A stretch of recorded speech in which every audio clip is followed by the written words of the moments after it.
Beautiful shot high above the Big A here in Southern California. The Halos, after a very tough road stretch, finishing up 2 and 4 return home. It's a 7-game homestand and the first of 4 against visiting Oakland Athletics here tonight.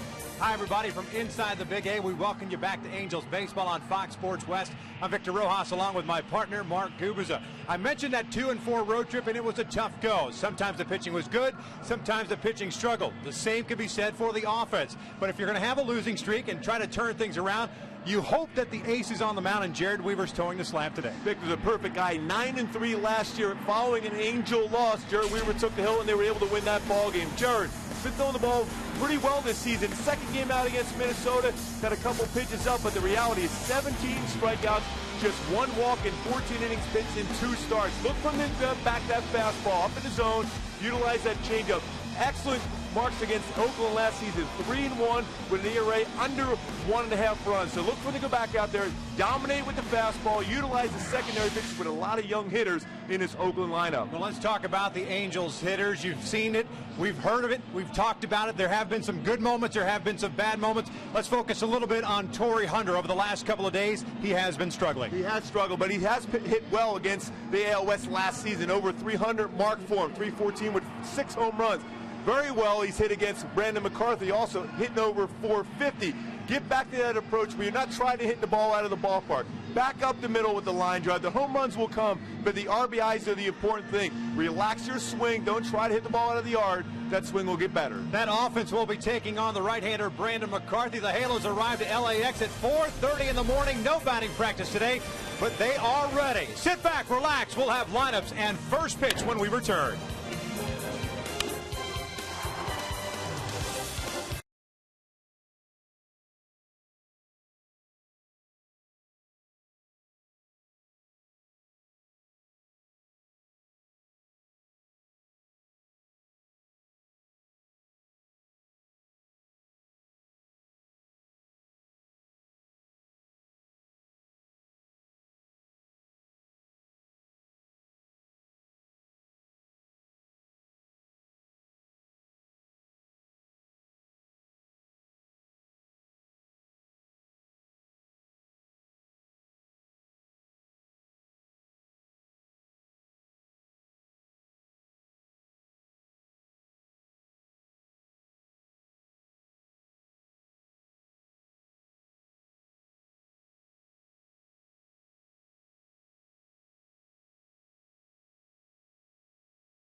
By Jack in the Box. Stop by Jack in the Box, where the entire menu is available all day long.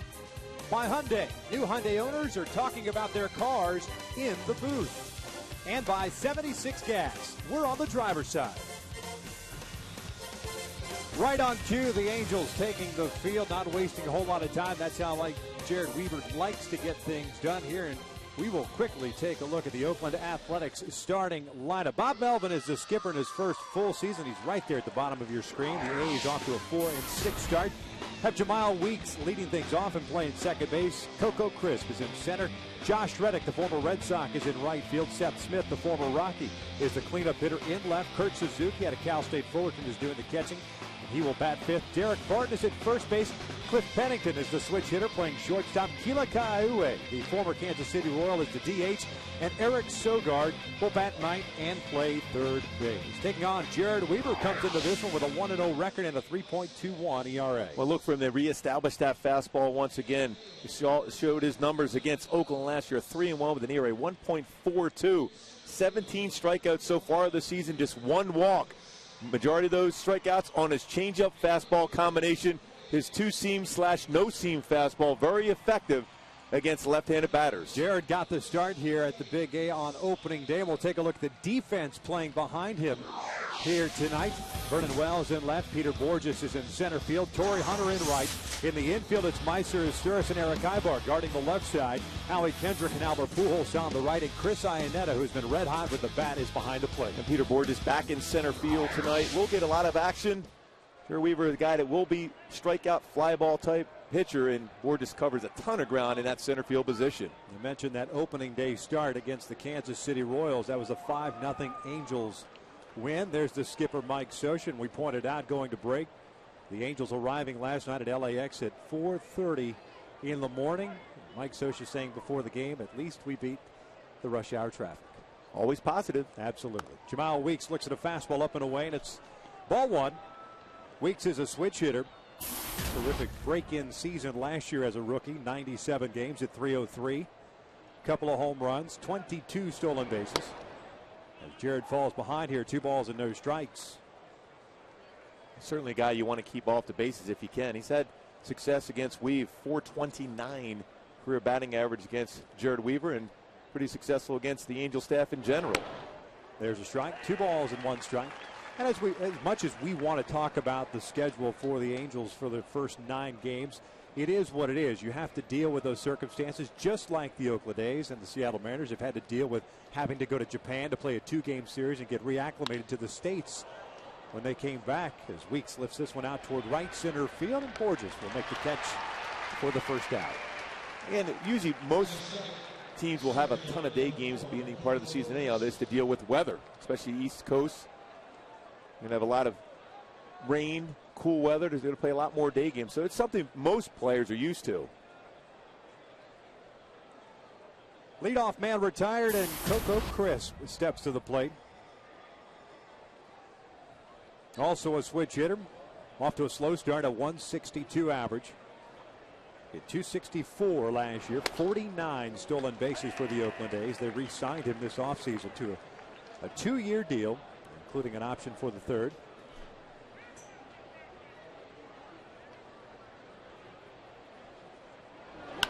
This one is fouled back. Weaver falling on the mound on the delivery of that pitch.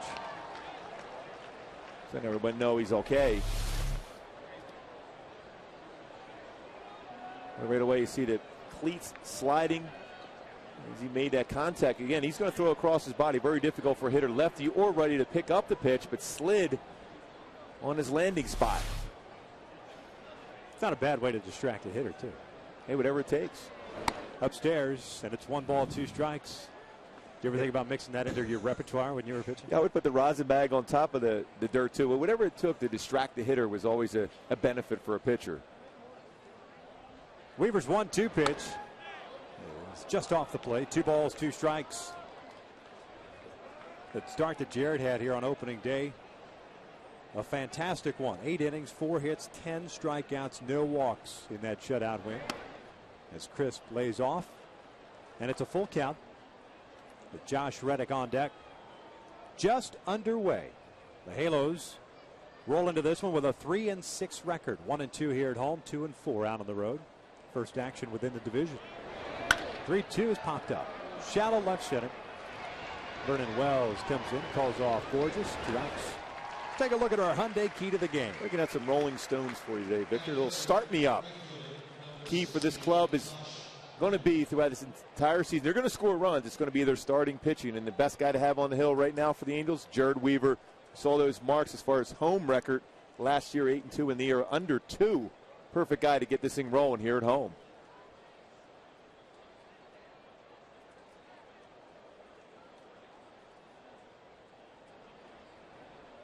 Two quick outs, and Josh Reddick steps to the plate. Our starting right fielder, hitting .206 to start his athletics career. 1 home run, 1 RBI, has a double. .280 average last year with the Red Sox in 87 games. Pops this one up on the third base side. It'll find its place in the seats quickly. An 0-2 count.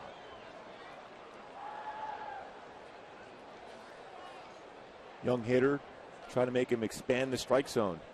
Either go up the ladder with another fastball or throw something off speed away. 0-2 pitch. This one's fouled back. Reddick picked up in the offseason as part of the Andrew Bailey deal with the Red Sox. Originally a 17th round pick in 2006. Struggling of late, 2 for his last 19. There's Bob Melvin. Last year taking over at 47-52. Jared misses high, and it's 1 ball, 2 strikes. Yeah, just trying to get a feel for this team right now. A lot of changeover from last year. New pitchers in the starting rotation. New position players. Take a little bit of time, and shortened spring training for him makes it more difficult for him. This one fouled back. The count remains at 1-2. A's not playing their prime import. Yoenis Cespedes, Cuban center fielder, getting the day off. He's 3 for his last 20, just getting an opportunity to kind of just chill. This one is just inside.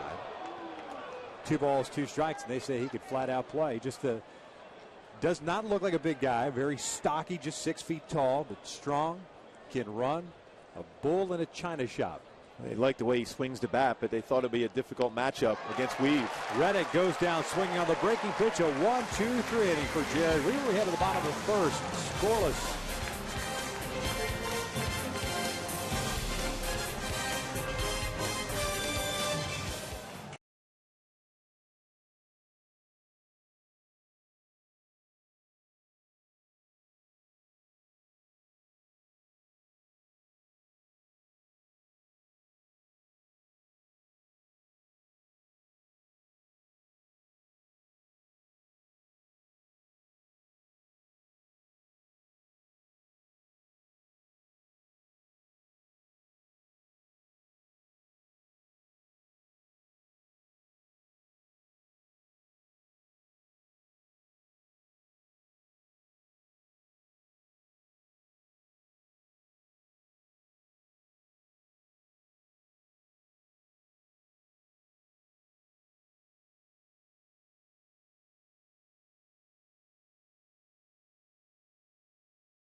The ball game, and we'll take a look at Mike Scioscia's starting lineup for this evening. Mentioned the Halos at 3 and 6. Have Eric Ibar leading things off, playing shortstop. Howie Kendrick is playing second base. Albert Pujols in the 3-hole. Kendrys Morales back in the lineup. He is the designated hitter. Torrey Hunter in right field. Vernon Wells in left. Meister Sturis gets his start after a 3-for-3 game yesterday back at third.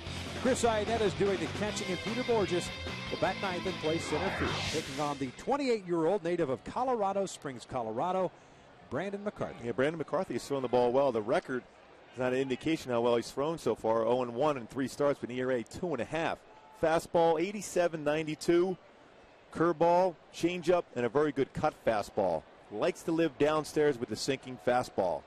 McCarthy has faced Seattle twice, the Royals once, and the first pitch to Eric Aybar is outside. The opening day starter for the Oakland Athletics. See Sogard playing in at third base, guarding against the bunt. Aybar went 0 for 4 last night, hitting .219 on the year. Looks at a strike. He's had good numbers against McCarthy, 4 for 7.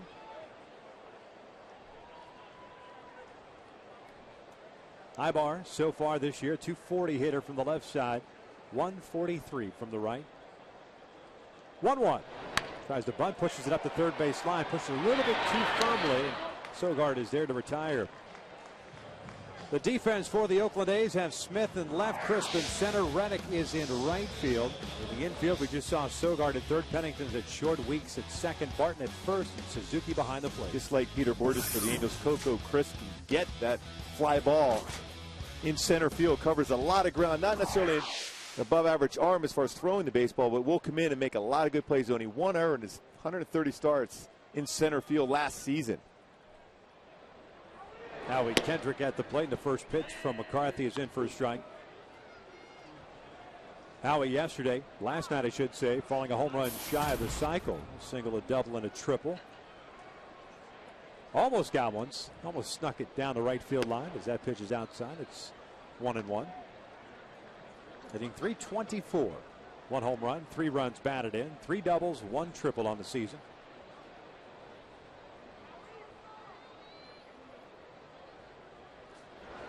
This one chopped back up the middle into center field. It's a 1-out base hit. Well, that's the approach that every Angel hitters take. Go back up the middle. When a pitcher comes inside, that's when you do the damage on the baseball. Remember, Howie had a terrific spring training. Had the day off. The Yankees home opener on Friday as the Yankees shutout win 5-0. And from that point forward, 3-hit game on Saturday. 3-hit game last night. He picks up a knock here in his first AB, and Albert Pujols will step to the plate. Albert had a 1 for 5 game, including an RBI. He's got a 5-game hitting streak, hitting just .243, and still looking for that first home run as an Angel. He'll look at a strike. 4 RBIs for Pujols, 3 doubles.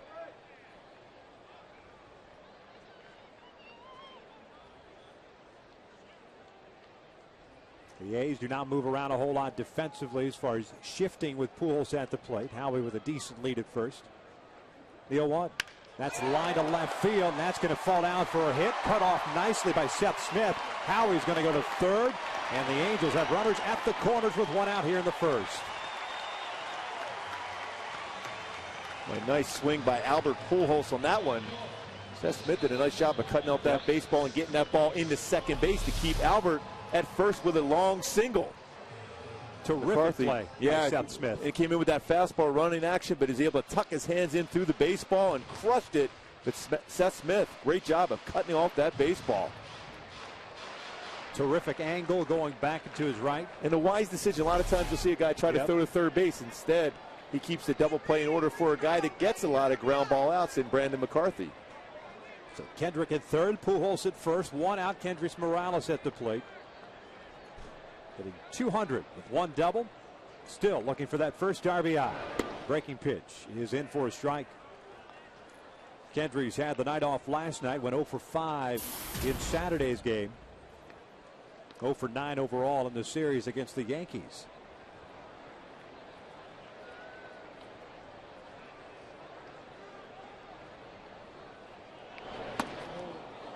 Chasing a pitch up and out of the strike zone, and it's no balls, 2 strikes, and that's the one thing that Morales has been doing. He's really expanding his strike zone, something we didn't see in a limited amount of at-bats during spring training. And generally when you see a hitter doing so, he's just trying to get it into a fastball count. Anytime it's a fastball, he's swinging no matter what. Got to bring him down to a spot where he can get a fly ball to get the run home. Here's the 0-2. That's lifted in the air toward left center. Hit well. Coco Crisp going back. Still going back at the wall. Leaps up. Gone! 3-run Jimmy Jack for Kendrys Morales. And the Halos strike first. They lead it 3-0.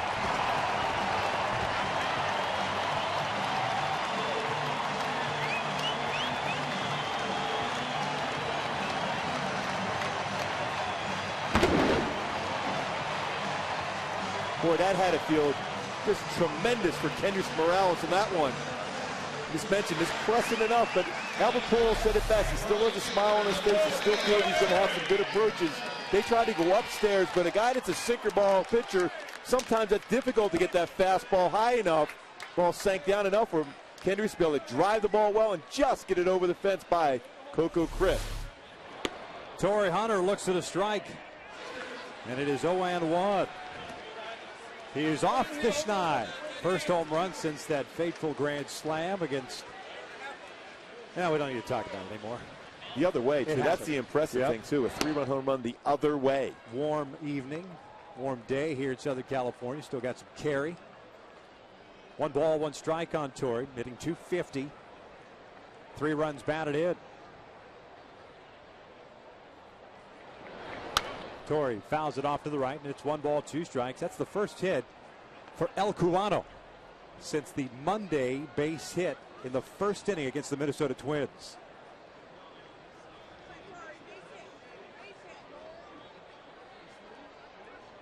Well, showing Albert. Yeah. So this is what you're supposed to do in the other way. Torrey strikes out swinging, and there is the second out of the inning. The strikeouts have been plaguing Torrey. I think Torrey asking if he foul tipped that pitch, whether or not it hit the ground, but he is rung up by Ted Barrett. 2 outs for strikeout from McCarthy, and that'll bring up Wells. Yeah, Mike Scioscia was telling us that Torrey got here early today to go in the cages and still continue the work on his swing. Torrey yesterday 0 for 4 with 3 strikeouts. Went 0 for 3 the day before with 3 strikeouts as well. Here's Vernon. Looks at a strike. Wells had a 1 for 5 game last night against the Yankees. A .229 average with a couple of home runs, 4 runs batted in. Picked up the 250th career home run Saturday afternoon.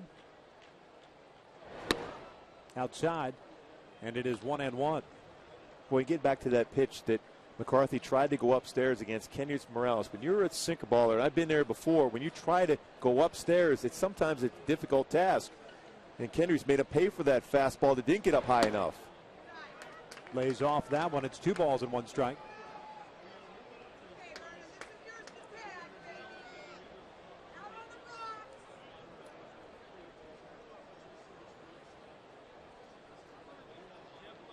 Meiser, Sturis on deck. Wells lines one up the alley in left center field. Crisp is shading him that way, cuts it off, and Vernon, who even though he had a 1 for 5 game last night, throughout the weekend in New York, squaring up some baseballs and using that middle part of the field. And that's the important thing for Vernon, using, you mentioned that, Victor, the middle part of the field. He's always going to be quick on the fastball inside, but when you go back up the middle and hit that ball hard like that, then you believe he's going to have a nice long hitting streak. And when he starts pulling off the baseball and rolling over to shortstop or third base, that's when he's going to struggle. Meiser, Sturis at the plate. Throw over, and Vernon is back. Meiser last night, 3 for 3. Had a double with an RBI. 5 for 10 to start the year. Total of 3 runs batted in.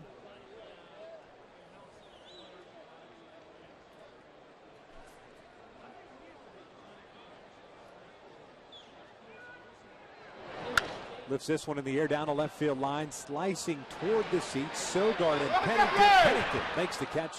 The inning comes to an end. Kendrys Morales, however, puts the Angels on the board. First home run of the season, first since 2010. 1 in the books. It is 3-0 Angels.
3-0. Kendrys Morales with his first home run of the year. Howie Kendrick, Albert Pujols, and Vernon Wells also with singles in that first inning. It's Seth Smith, the left fielder, takes a strike. Hitting .238 to start the year. A couple of runs batted in, one for his last 12. It's 1 ball, 1 strike. Smith acquired from the Rockies in exchange for Josh Outman and Guillermo Moscoso.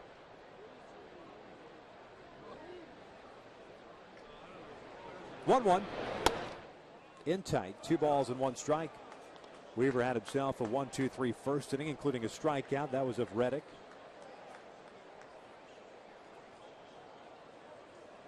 This is the 21st start of Weaver's career against the A's, as this one's fouled back.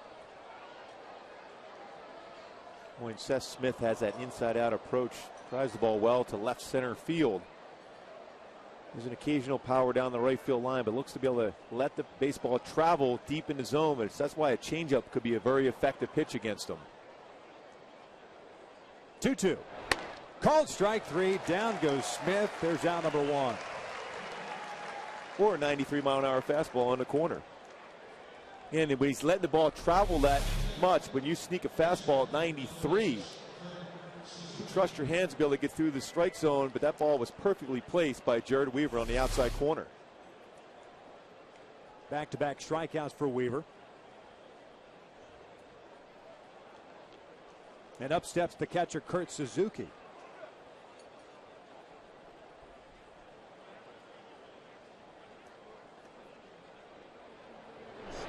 First pitch in for a strike. Suzuki off to a slow start as well, a 188 average. Matter of fact, you look at the Oakland A's in general, they've been off to a slow start offensively. Pitching wise, very, very respectable. A team ERA of 2.95, second best in the American League. But the offense has been scuffling, to say the least. At least that's what Bob Melvin told us before the game. Just trying to find the right roles, the shortened spring training for both them and the Mariners because of that trip to Japan. Perhaps didn't get the work in or at bats for the guys that they would normally get getting ready for the season. Yeah, he wanted a little bit longer look with some of the younger players, but you don't have that luxury when you're over in Japan for, they were over there, 7 days, then have to come back right back into spring training mode.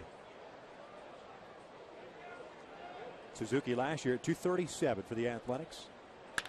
Pulls this one foul. And that's the one pitch he's had success against Jared Weaver is a fastball up in the strike zone. 326 against him with 1 home run. Majority of those pitches either fastballs inner half or fastballs up and away going back up the middle.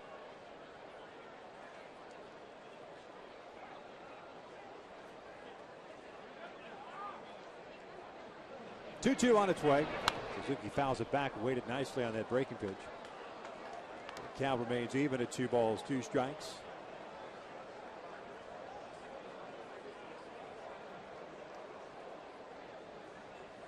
Mentioned those 20 previous starts for Jared against the Oakland A's.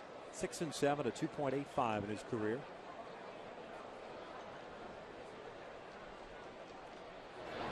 Suzuki lifts this one in the air towards shallow right. Torrey Hunter coming in. 2 down. A nice spot on that fastball, was down. You see the different approach for Suzuki on that fastball compared to one that was up in the strike zone. You got to start guarding, or at least you start looking in for that pitch on the middle half inning. You do a firm pitch, and it's almost an emergency hack, just trying to make contact and save the at bat. Yeah, it didn't even go through the full swing there. He was fooled on there, but the location was perfect. So 2 outs, and here's the first baseman, Derek Barton. Rough season for Barton last year. Hit .212 in 67 games. Eventually had to go through right shoulder surgery. Spent some time in the minor leagues as well.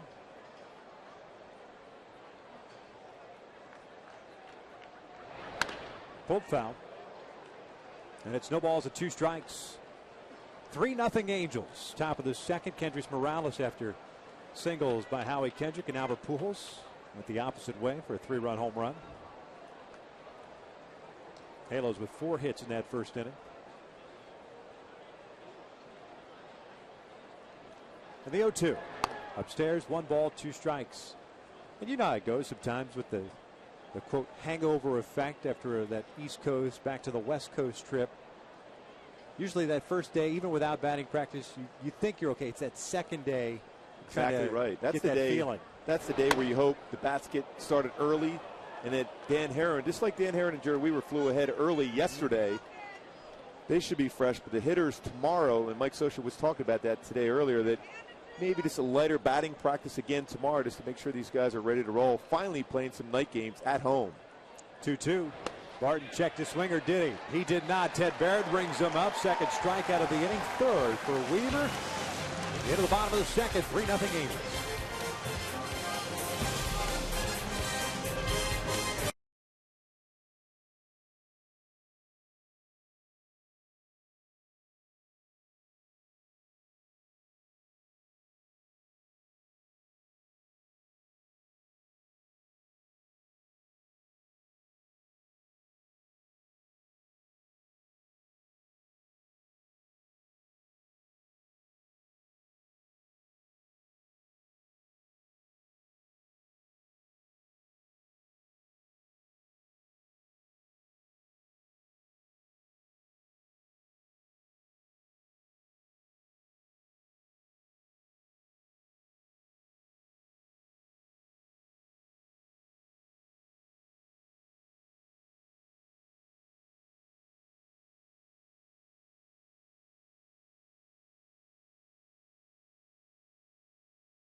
Chris Iannetta, Peter Bourjos, then back to the top of the order, and Eric Ibar against Brandon McCarthy.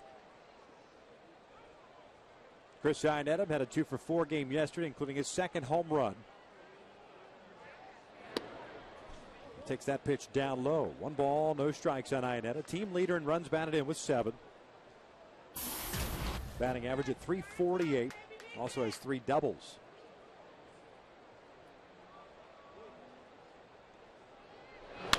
Lifts this one in the air, foul, and into the seats. 1 ball, 1 strike. He's done a nice job of hitting the ball the other way. Home run in Yankee Stadium right there on the right field line.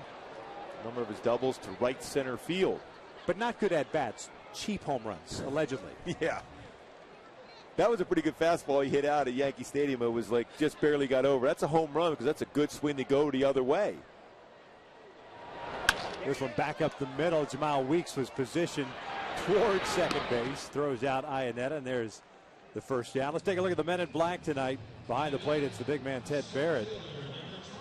Brian Runge is over at first base. Marvin Hudson is at second base. The crew chief, Tim McClellan. Talking things over with Dino. It's a good crew. Tim's talking about the lobster he had last night. It was this big. It was bigger than you, Dino. Tim McClellan's a fairly tall human being. Yes, he is, as Bourjos takes a strike. Peter had the night off last night. .250 average for the home run. 6 runs batted in. 1 double as well. Sogard playing in at third base. Neal 1 pitch. It hits him. Left forearm. Bourjos will be on board.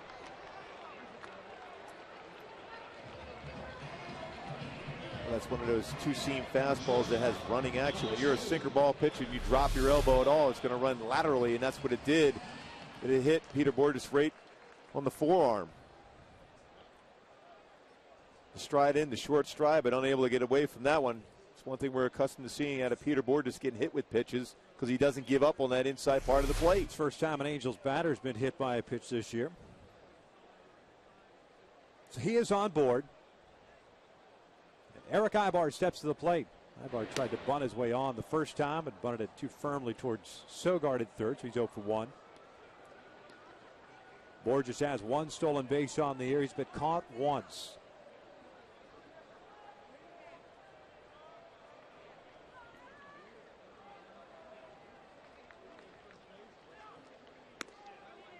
On the outside corner for a strike. Yeah, for being a tall pitcher, Brandon McCarthy's not easy to steal on. So far this year, though, base stealer's been pretty successful, 3 out of 4. But last year, just 11 stolen bases against him in 15 attempts. Pretty quick on the slide step. Yeah, Brandon's done a nice job kind of resurrecting his career. He's always had these nagging injuries.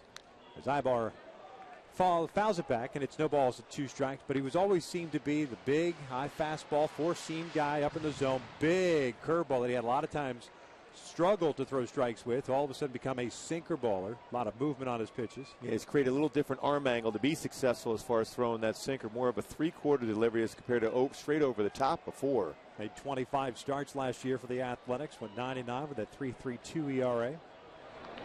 2 strike pitches fouled back. So Eric keeps his at-bat alive. McCarthy was originally a 17th round pick by the White Sox in 2002 and then got traded in 06 to the Texas Rangers, part of the John Danks deal.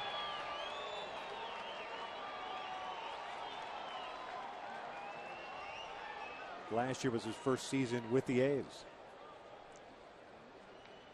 Another 0-2. Aybar puts this one out towards center field. Coco Crisp is there. 2 down.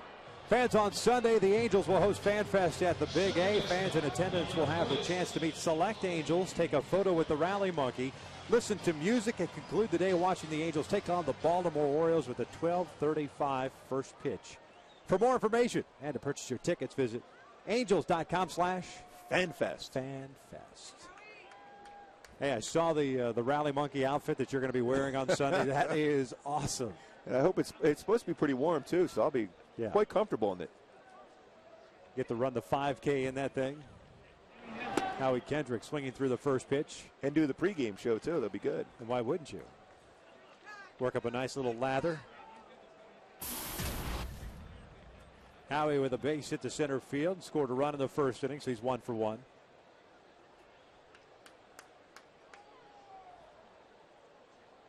Quick throw to first. Bourjos is back.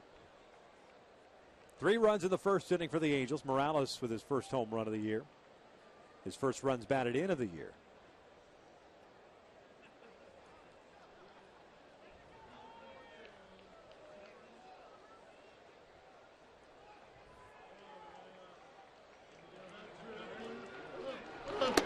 In tight.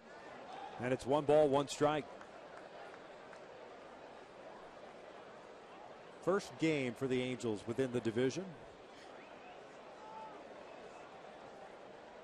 Scheduling a little bit odd still. The Angels and Rangers won't even meet for the first time until May.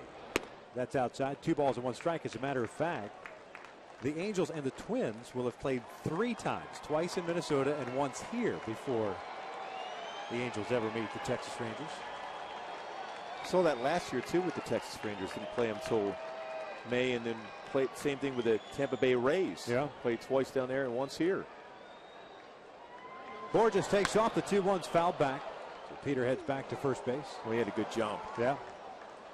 Speaking of Texas, they are off to a red-hot start. Kind of what you expected for the 2-time defending American League champions. Well, just a great jump, too. It would have been very difficult for Kurt Suzuki to throw out Peter Bourjos, but it was also a pretty good pitch for Howie Kendrick to crush. Fouled it straight back. Pujols on deck. A quick throw to first, and Bourjos back in safely.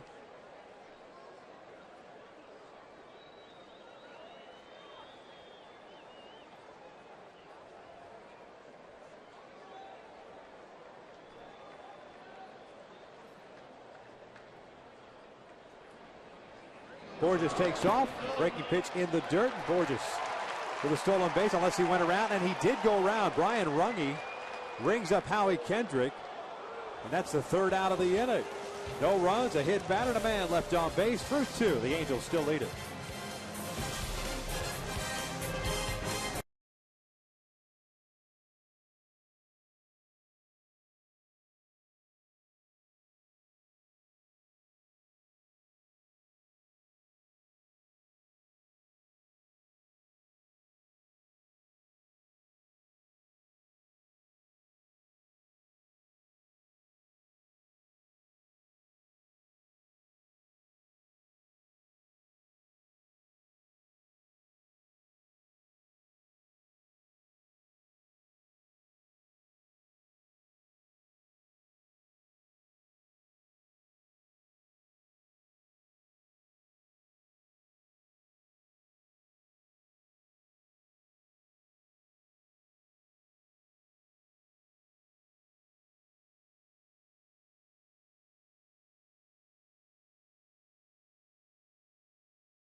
Lead. Jared Weaver will face the Oakland A's bottom third of the order. Pennington, Kaiue, and Sogard. 3 strikeouts for Jared Weaver.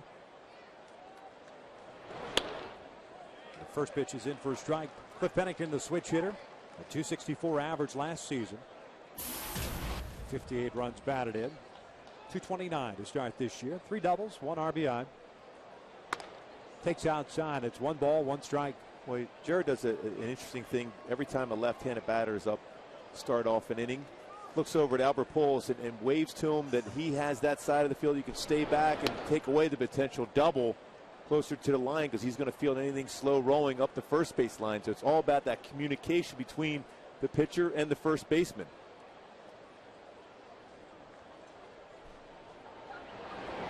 Foul back. Boy, good movement on that pitch, down and away from Pennington. Count is it 2 balls, 2 strikes. It's that no-seam fastball that Jared throws very effectively now. Likes to throw it inside off the hip and also will throw it down and away. 2-2. Swing and a miss. Down goes Pennington. That is strikeout number 4, the first out here in the third. At the bottom of the second inning, obviously Howie Kendrick not very happy with the way that inning ended because he was rung up by Brian Runge. And this is that check swing that he was rung up on. Breaking pitch in the dirt. It's pretty close. I don't think he went. Sorry. That's not a homer comment. I was just giving you my honest opinion. The bat has to cross the plate. Kaiue lifts one high towards right field. Playable for Torrey Hunter. 2 outs. It changes the dynamic of the inning, obviously, because the inning comes to an end as opposed to man at second base because Borges had the stolen base. And a red-hot hitter in Howie Kendrick still at the plate with a potential RBI. So 2 outs and nobody on for the third baseman, Eric Sogard. Well, Jared's done a nice job as far as going that 2-seam fastball away. And they get a number of his strikeouts, put the slider down and in. A 3 strikeout swing of the 4 on sliders down and into lefties.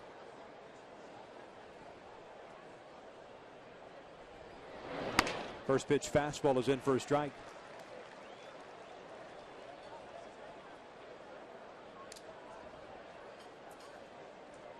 Sogard hitting .214. 3 runs batted in. Has a home run on the year. That pitch is just off the plate.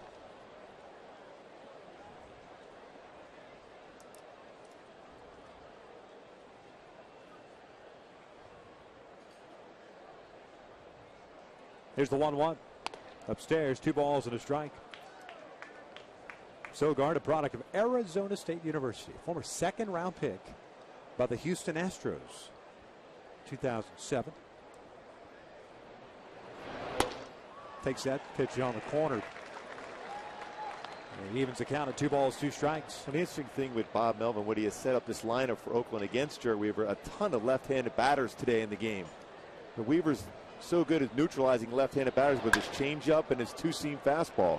Grounded to short, high ball. Gets rid of it quickly. It's another 1-2-3 inning for Jared Weaver. We head to the bottom of the 3rd. Still 3-0 Angels.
The Angels up 3-0. Albert is 1 for 1. Had a base hit, sharply hit into left field.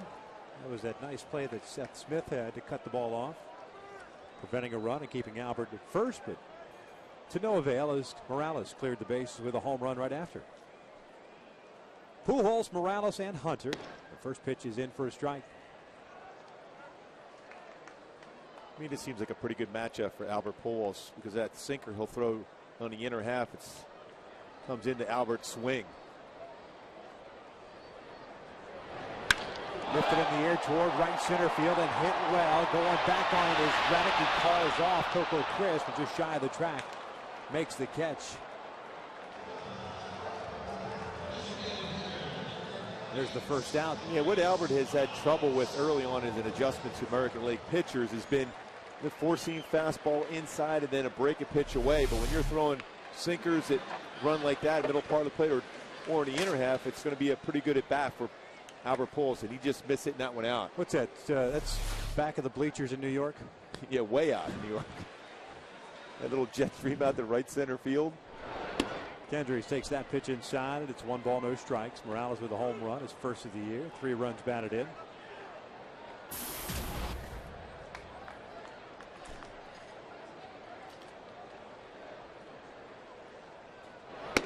Takes a strike, and it's 1-1.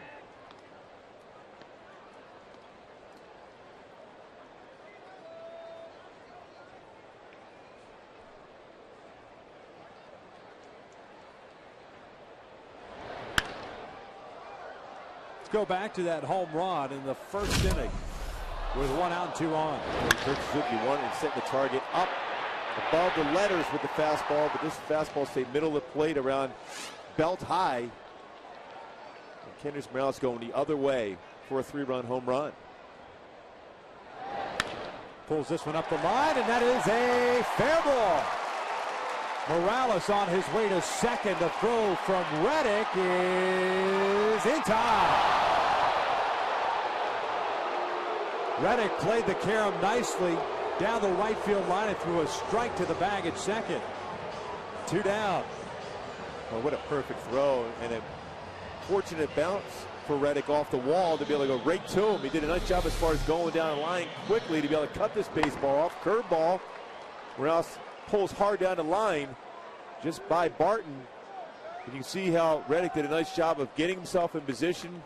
All in one motion, picks the baseball up, and a two-hopper with Pennington at second base to be able to get Kendrys Morales.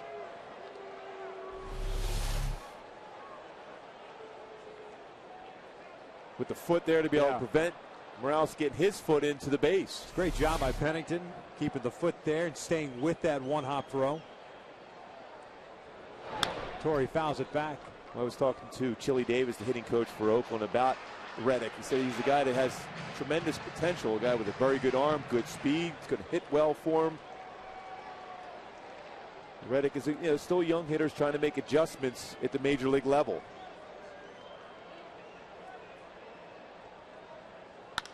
That's line to right field. That's going to get down for a two-out base hit. So Torrey is on board. Keeps the inning alive for Vernon Wells.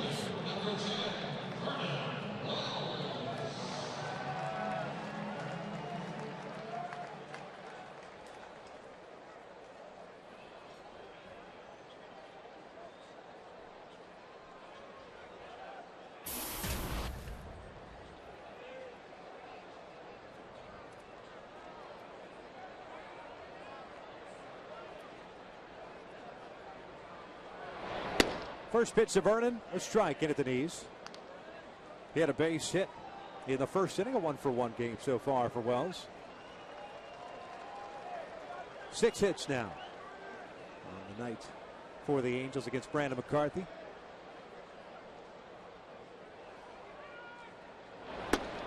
Lays off that pitch. 1 ball, 1 strike. Well, McCarthy's one of those guys, though, because of his sinker, not overpowering, down in the strikes, and will give up a share of hits. 6 already here. We have a game last year against the Angels. We gave up, 14 hits. Throws strikes, 45 pitches, 33 in the strike zone. Steps off and a glance over to Torrey.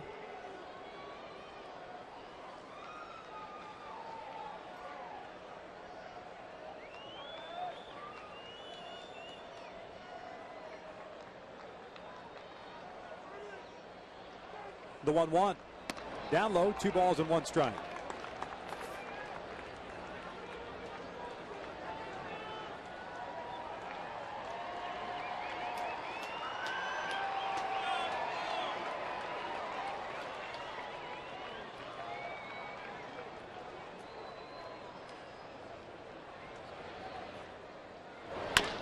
Little bouncer towards short. Pennington comes charging in. That will end the inning. No runs, 2 hits, 1 left on. We are through 3. It's 3-0 Angels.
Top of the order for the Athletics, Weeks, Crisp, and Reddick.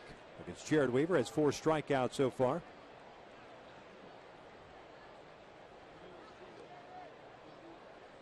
Jamal Weeks hit a fly ball to center field to start the ball game off, so he's 0 for 1.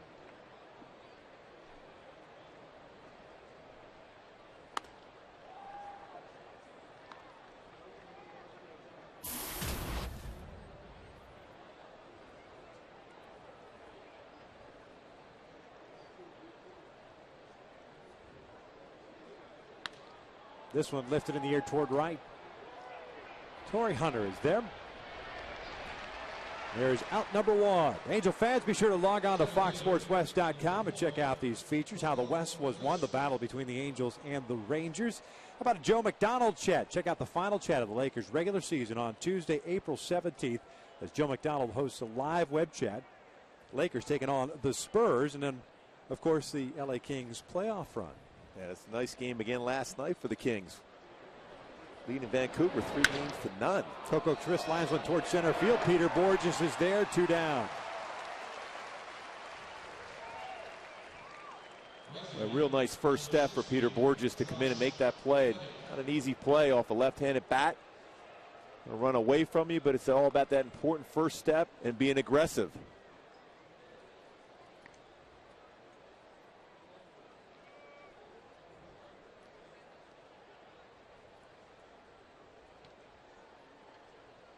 Two quick outs for Weave. As Josh Reddick, the right fielder, steps up. Weaver's thrown 47 pitches so far. The 48th is in for a strike.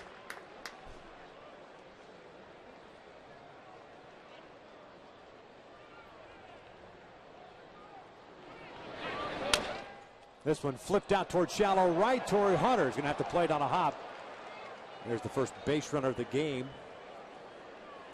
for the A's. A 2-out base hit by Josh Reddick, who was a strikeout victim in the first. Yeah, he fooled him on the off-speed pitch. He was able to keep his hands through the zone long enough to be able to flare that into the right field for a base hit. Right through the curveball on the outer half. And his flares in front of Torii Hunter. 4 punch outs, 6 fly ball outs, and 1 ground ball out in the game so far for Jared Weaver.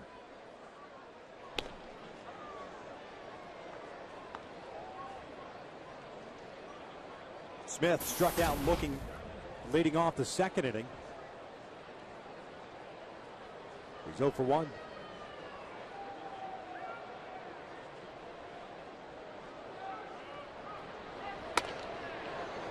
Just missed off the plate. 2 balls and no strikes.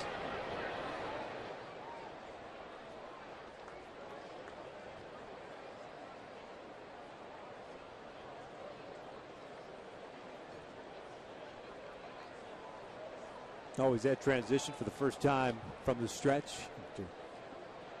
3 2/3 full windup. This one's rolled on the right side. Weaver can't get it. Pujols is there. The flip and first base. Weaver saying that he touched the base, but he did not. Brian Runge making the call.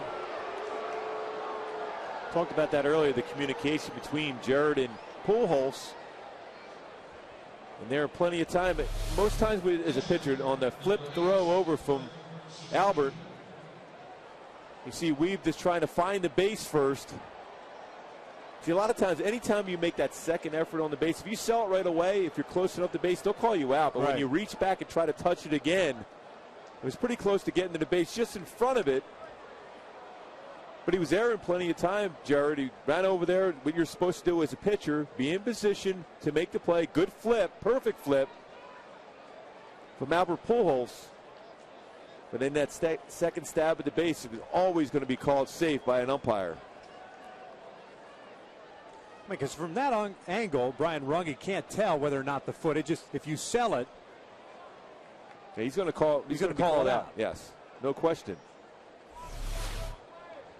Smith gets credit for a base hit. So 2 on, 2 out. Kurt Suzuki, the batter. The breaking pitch is down and away. Suzuki 0 for 1, hit a fly ball to right field in the second inning.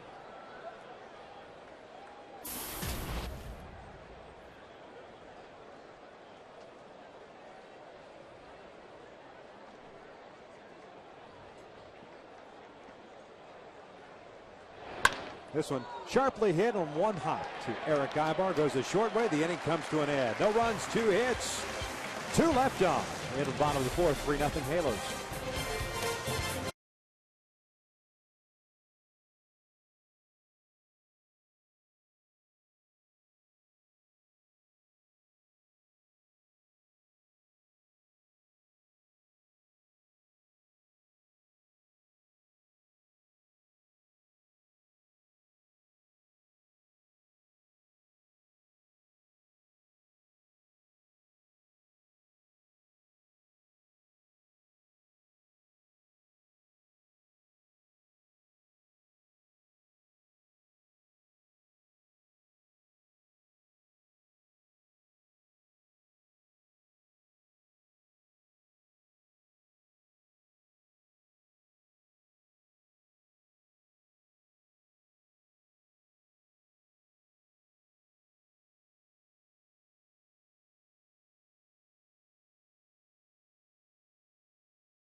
Receiver from AT&T U-verse. Visit AT&T.com/free your TV. Rethink possible. By CarMax. Start the search for your next car at CarMax. CarMax. Start here. And by Hawaiian Gardens Casino. Get your game on. Bottom of the fourth, 3-0. Angels on top. Pujols and Weaver talking over that play. And really all it had to do with was Jared finding the bag, because the communication was there. Weaver tried to get it, couldn't get it, kept going on to the bag. And I also like the fact that Albert and Jared were talking to each other after the inning was through. You know, the throw was perfect, good height for Jared Weaver, just missed the base. And again, I think it was a wise decision for Mike Butcher to go out to talk to Jared Weaver. A lot of times when a pitcher makes a mistake like that, you forget where you're at, and all of a sudden you groove a pitch. And all of a sudden, we had a different ball game, but nice job of recovery by Weaver to get the ground out. Miser loops one out to right field. It's a leadoff base hit. The Angels' third baseman. That'll bring up Chris Iannetta. We'll take a look at our AT&T trivia question for this evening. Who holds the Angels' record for most home runs in one season by a DH? It's not going to be Dean Chance. Why not? I'm just telling you, it's not Dean Chance. And it's not going to be your buddy Clyde Wright, who's all excited about a new driver that he picked up. He still thinks he can hit, though. Yeah, sure. Iannetta looks at a breaking pitch down low. 1 ball, no strikes. We're still looking for some of that Clyde Wright barbecue, right? Yes. What's it been, 2 seasons? At least. Right.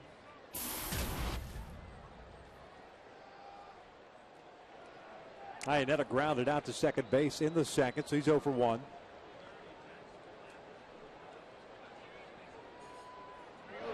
Steers takes off the hit and run, and Iannetta fouls it off to the right.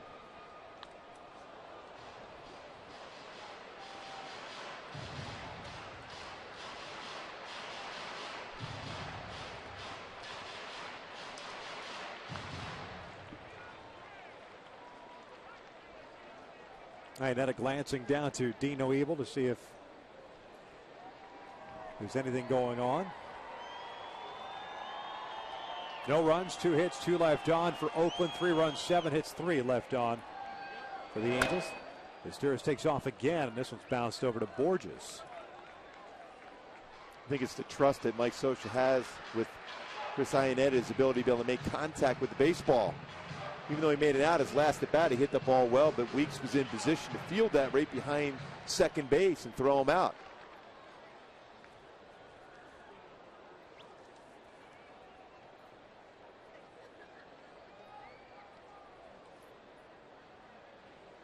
Good lead for Steers. The 1-2. That's in the dirt. and trying to get him to chase that curveball.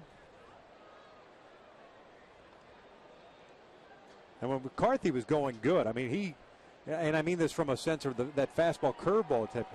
It was a devastating curveball. It was a big breaking curveball. It's at times, because it was that 12-6 break, it was difficult to kind of find that strike zone and that perfect release point in order to be consistent on an everyday basis. Yeah, the reason why it was pretty effective too, because he used to throw a lot of four-seam fastballs up in the strike zone, and you throw the curveball in that same plane, but that put a lot more pressure on his arm as far as throwing a lot more curves. He doesn't throw them as many, a lot more sinkers and cut fastballs, an occasional changeup, shows the curveball, but generally tries to throw that ball away to a righty or lefty.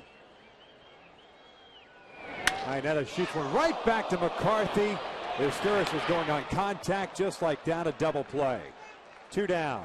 Boy, 2 at-bats by Chris Iannetta, and both times crushed the ball up the middle, nothing to show for it. But you don't want to change your approach as a hitter. If you're seeing the ball well and you're driving the ball right back up the middle, you want to stay with that approach. Eventually, you're going to get rewarded by getting some base hits. I welcome you into our broadcast booth. 3-0 Angels on top, 2 outs. Now, what have you seen from Brandon McCarthy versus Jared Weaver? Because McCarthy, even after that home run, has settled in nicely. Well, he's done a nice job as far as staying down in the strike zone. Weaver's been able to go upstairs with the fastball, utilizing his curveball, and his slider has been very effective with all those left-handed bats in the lineup for Oakland. A number of swing and miss sliders down and in. And of course, his changeup, as we see along the course of the game, he starts utilizing that changeup more and more as the game progresses. 0-1 to Borges is downstairs. 1 ball, 1 strike. Peter was hit by a pitch in the second inning, so no at-bats for him so far. You should think about that. That's the first batter that McCarthy has hit since 2009. Over 200 innings pitched without hitting a batter. Chopper to the right side. Barton comes charging in, flips it to McCarthy, and McCarthy airmails the bag.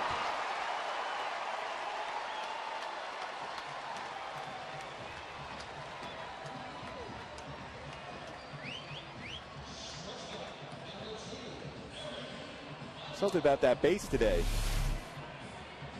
Thought he had the angle. And that's the toughest thing, because you're keeping your eye on your first baseman because he's got to lead you.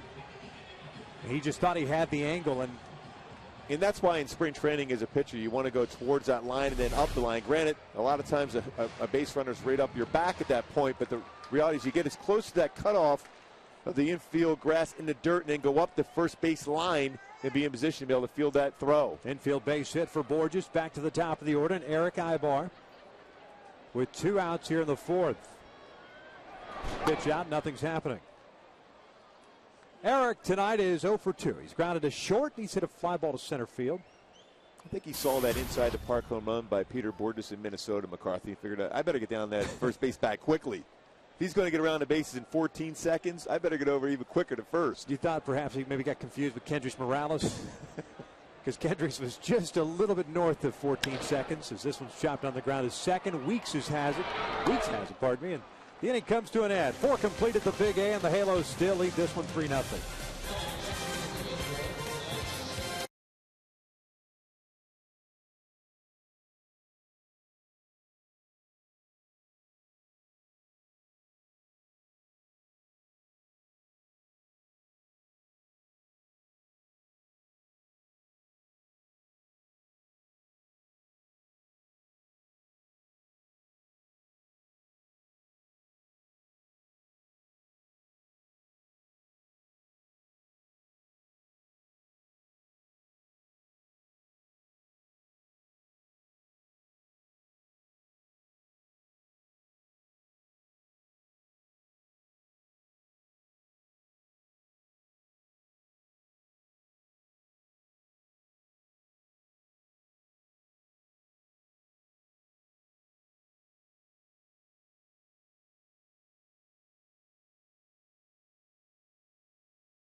Carl's Jr. With jalapenos, pepper jack cheese, and Santa Fe sauce, it's a spicy twist on a classic burger.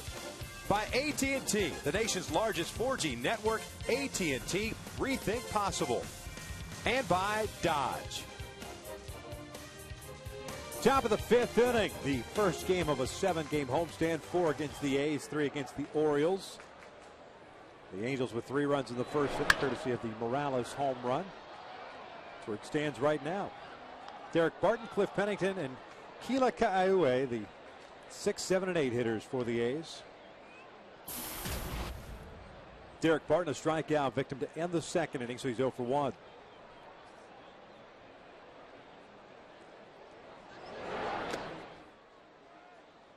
One ball, one strike. Well, the middle part of the game, that's when you start seeing Juro throw that slow curveball anywhere between 68 and 73 miles an hour. Backs it up with his good changeup and then throws that fastball in the inner half. Hit well toward right field, chasing Torrey back, still going back at the wall, leaps up, makes the catch. There's out number 1. A little different ball game at night than during the day here at the Big A. When Torrey had a real good read on that baseball all the way back to the wall. Came in with that fastball. This time it ran in the middle of the plate, and Barton jumped on that pitch before he got back to the wall. Never took his eye off the baseball, leaps up. And the strong wrist to be able to keep that baseball in the glove.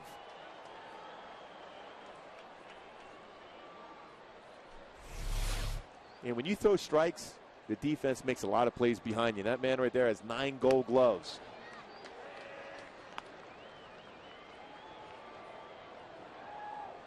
Nice timing, being able to track it down. Oh, 1 pitch. Pennington shows bunt, takes outside. 1 ball, 1 strike.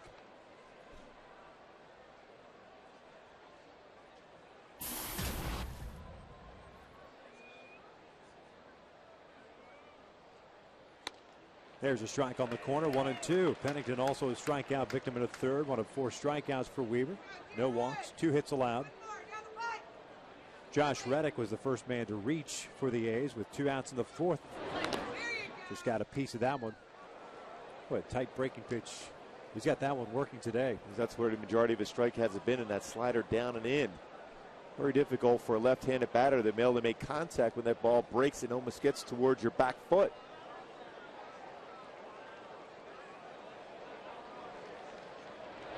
Off-speed pitch, slow dribbler toward Izturis with the bare hand, gets rid of it quickly, and he got him. 2 down. Nice play by Meiser Izturis. Nice job by Albert Pujols selling that throw over the first base, too. A play where that's the only play you can make if you're Meiser Izturis. Use the bare hand. Perfect changeup. Pennington out in front going down the line, but Meiser scoop and throw all in one motion. And Pujols knows to play that position well, too, at first base. Gets the throw and gets that baseball around the infield diamond. Doesn't allow the first base ump time to think about it.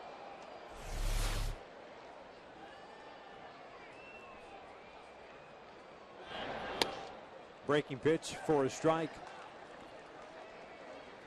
Keila, the DH, swung at the first pitch he saw in the 3rd inning. Hit a fly ball to right field, the former Kansas City Royal. 6 for 13 to start the season. Fouls this one back to the left, and it's no balls, 2 strikes. Boy, super strong, too, on the fastball. No question. Juro's had a lot of success against him throwing changeups and slow curveballs. 0 for 6 in his career against Weaver.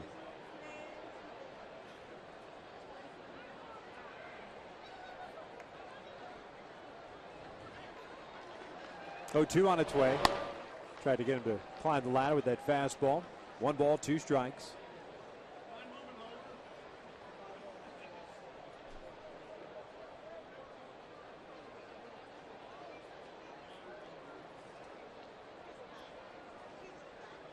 Off speed, popped up towards shallow left. Long run in for Vernon Wells. Can't get it. And it gets away from him, so Ka'aihue will advance to second. Went through that nice slow curveball, perfect pitch. Ka'aihue just went with it and flared it in left field in front of Vernon Wells. And then it wanted that pitch down, gave him the target down in the strike zone.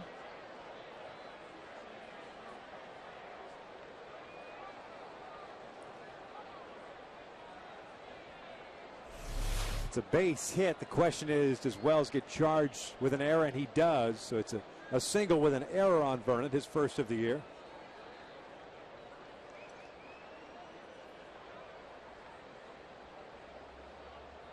Keeps the inning alive, and Eric Sogard, the third baseman, takes outside. He's 0 for 1, having grounded out to Eric Ibar in the third inning.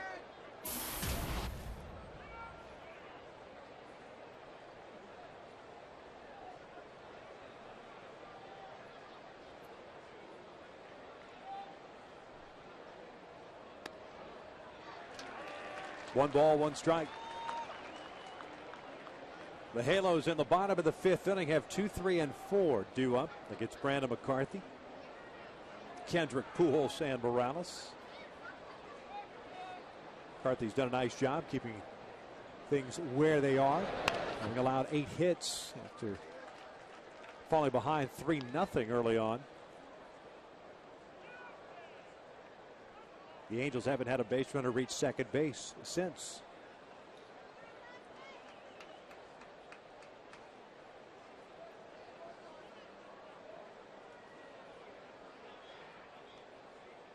One, two.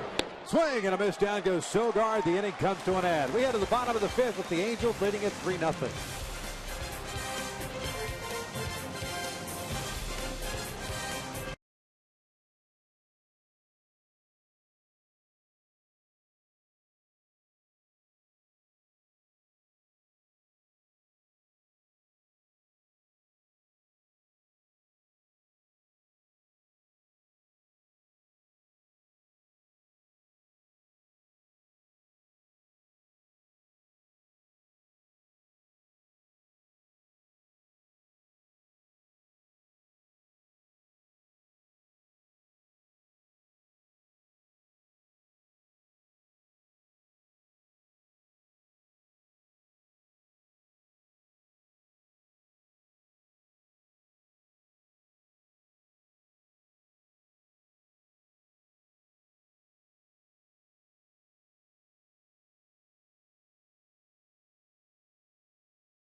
Angels 2, 3, and 4 due up for the Halos against Brandon McCarthy, who has 2 strikeouts, no walks, 8 hits allowed, and 1 hit batted. Howie Kendrick is 1 for 2 with a single, a strikeout, and 1 run scored. McCarthy gets ahead. It's an 0-1 count. Kendrick and Pujols singled in the first inning with 1 out before the Morales home run. This one pulled toward the hole. Pennington through the backhand, a little bit of a bobble. Strong arm still gets Howie. There's out number 1. We're seeing 2 of the strongest arms from that shortstop position in the American League with Eric Ibar and Tim Pennington. A little bit of a bobble, but you have that type of arm strength, you can get away with it.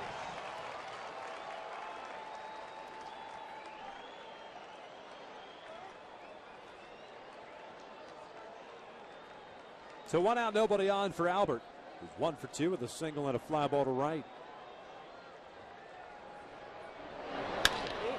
Skies this one out to left, just got underneath it. Seth Smith stays under it, 2 down. Let's roll back to our AT&T trivia question. Angels record for most home runs in a season by a DH. Brad Fulmer? No. Chili Davis. Chile.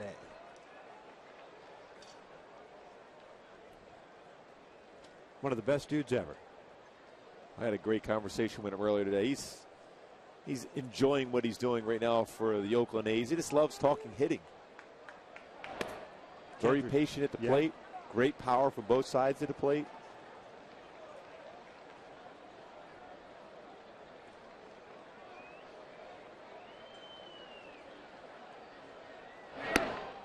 There's a strike. Kendrys is 2 for 2. 3-run home run in the first inning. A base hit in the third. Was thrown out at second base, trying to extend that single into a double. Good throw by Reddick, the right fielder. 2 balls and 1 strike.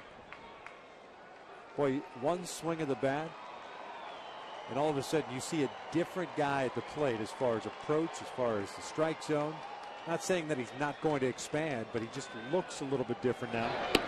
Well, he looks locked in. He was chasing a lot of pitches, whether elevated or off the outside part of the plate. Seeing it well, tracking the baseball.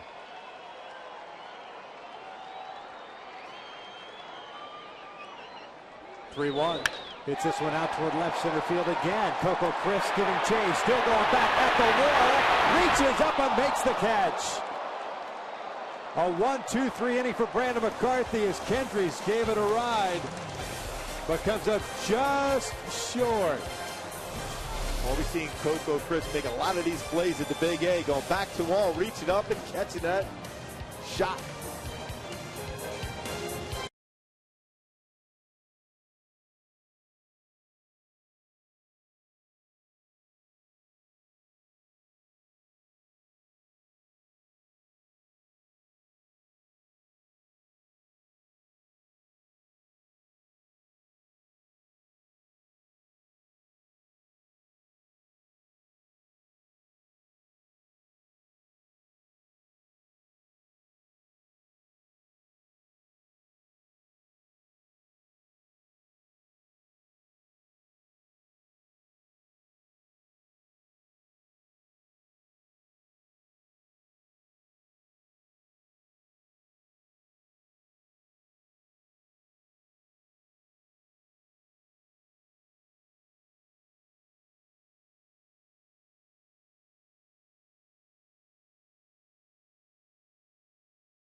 Of the Los Angeles Angels of Anaheim and may not be reproduced or retransmitted in any form. And the accounts and descriptions of this game may not be disseminated without the express written consent of Angels Baseball LP. Top of the order for Oakland: Weeks, Crisp, and Reddick. It's Jared Weaver, 5 strikeouts, no walks, 3 hits allowed. The first one to Jamal Weeks is outside. Weeks is 0 for 2, a couple of fly ball outs, 1 to center, 1 to right. Steer is playing in on the grass at third base. Jared falls behind at 2 balls and no strikes. Weeks with a little 4-game hitting streak. Former first-round pick, 12th overall at the University of Miami. Shows bunt, takes downstairs, 3 balls and no strikes. Dangerous guy to have on base. Very good speed. 22 stolen bases last year. Pretty patient hitter also. That is a little bit high on the leadoff walk. Just the second walk issued by Weaver this season. Brings up Coco Crisp, who's 0 for 2, and he made a nice play on that ball hit by Kendrys Morales. Tracked it nicely and timed the jump perfectly. Yeah, because Kendrys hit that ball very well again. A little earlier in the day, like last time up, it got out of the ballpark. This time to the wall, and Coco Crisp was able to bring it back in.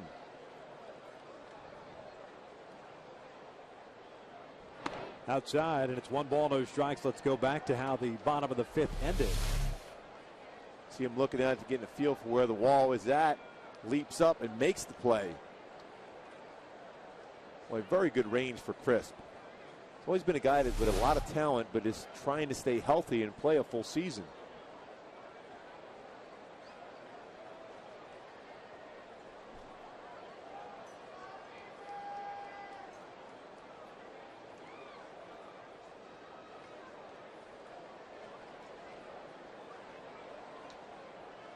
The 1-0. And it's 2 balls and no strikes. And that's 6 straight for Weaver added the strike zone. Don't see that too often with Jared. 76 pitches thrown, 45 in the strike zone for him.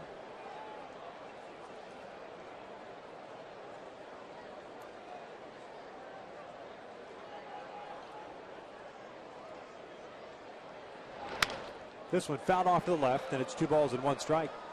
Let's go back to our Hyundai key to the game. Well, it's all come down to Jared Weaver setting the tone and back with "Start Me Up." A lot of times when you have an ace on the staff, you have a tough road trip, you want him on the hill. 9-3 last season following an Angel loss. Jared Weaver, the perfect guy to set the tone here tonight. 2-1 pitch. Takes a strike. 2-2. Boy, good on speed. In the last couple innings, talked about how Jared Weaver has reestablishes all his pitches of the game, progress in particular his changeup. Not afraid to throw back-to-back changeups either. But Sogard out last inning with back-to-back changeups. This one pulled over to the right side. Tough play. They're going to try to get the lead runner, and they do get Weeks for the first out. Boy, not an easy play for a second baseman coming in and to his left on a slow roller, especially with a speedy runner. But Howie threw a strike to Ibar, and they get the first out. Boy, threw him a nice changeup. But the big key for Howie was he got himself in good position as far as fielding the ball and able to have his hips turned to be able to make the throw. Right there to Eric Ibar. Almost looked like he lost his balance there. He's done a nice job as far as always keeping his hands as far as where the glove is, be able to make the transfer, to make the good throw. So Chris reaches on the fielder's choice, and Reddick waves at the off-speed pitch. And it's no balls and a strike. Reddick getting the start in right field, batting in the 3rd spot. 1 for 2, a strikeout in the 1st inning, had a single in the 4th. Well, you got to believe Chris is going to try to steal a base here at some point.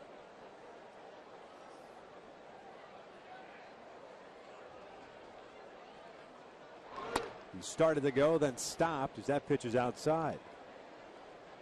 Jared's got one of the better moves from a right-handed pitcher you're going to see in the American League. He already has a pickoff this season at second base against Francoeur, his opening start.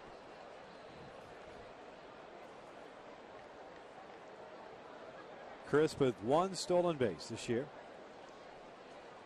Good lead for him over there. Doesn't go. That pitch just off the plate. 2 balls and 1 strike.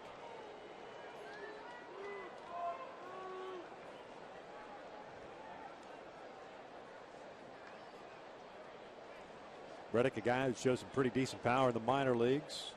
18 home run season 2010 at AAA. 14 last year at AAA. 21 combined as that pitch is down low. And it's 3 balls and 1 strike. 83rd pitch of the game for Jared Weaver. Seth Smith, the left fielder, on deck.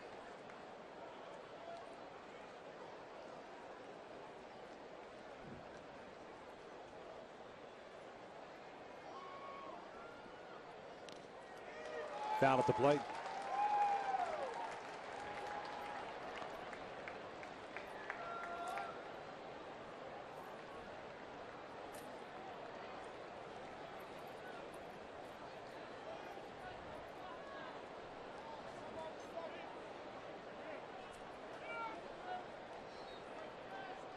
Full count with 1 out and Crisp at first base. Figure he'll be going. He takes off. The pitch is swing and a miss. A third down for Iannetta is not in time. But there are 2 down. Strikeout of Reddick is the 6th for Jared Weaver. Strikeout number 1,000 of Jared Weaver's career.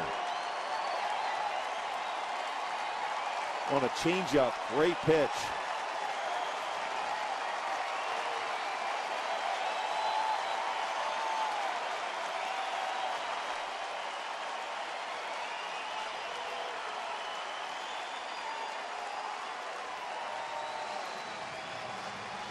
Pretty impressive. Crowd letting Jerry Weaver know and appreciate how well he's thrown as a member of the Angels here. Coming up through the system. Great changeup. Very difficult pitch for an nine-hitter to throw out Coco Crisp with because of the speed of the pitch.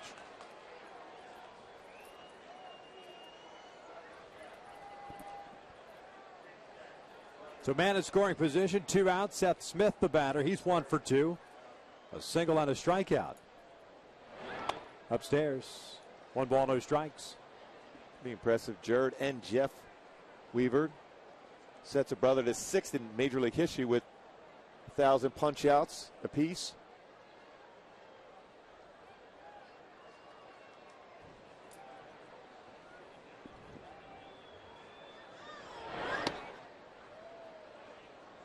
Two balls and no strikes.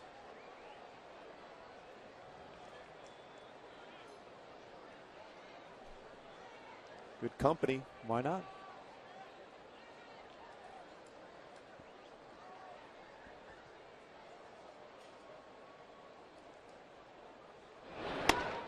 On the outside corner.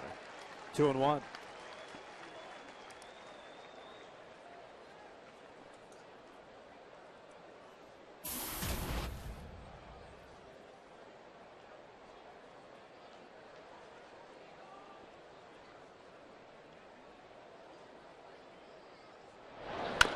This one rolled over to the right side. Pujols is there, feeds Weaver. Jared this time keeps the foot on the bag and looks at Brian Runge. The inning comes to an end. We're to the bottom of the 6th inning, 3-0 Angels.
Strikeout number 1,000. Perfect pitch. Josh Reddick changeup. Gets him out in front. The swing and miss. And high fives in a dugout. Tremendous accomplishment for Jerry Weaver. Has been around the big leagues for all that long to be able to get strikeout number 1,000 already. Irvin says, yeah, I got that also. I got a few more than that. It's not many more, but I do have over 1,000. Halos up 3-0 in the bottom of the 6th inning. Torrey Hunter to lead things off against Brandon McCarthy. The first pitch is in for a strike. Just the 68th thrown by McCarthy. Has 2 strikeouts. 8 hits allowed. Torrey has one of them. 1 for 2 game for Hunter. This one out toward the alley in right center field. Make that 2 game. 2 hits, I should say, for Troy. On his way to second base. It is a leadoff double. Well, and that's the approach you want from Torrey Hunter. That's why he came here early today. And Mike Scioscia allowed the players to come in a little later than normal. He came in to work in the batting cages to get that swing back what we saw in spring training. Not trying to do too much. Shorten it up, compact, and go in the other way. Allowing the baseball to travel, simplify the approach, and have some success. Torre with his third double of the season.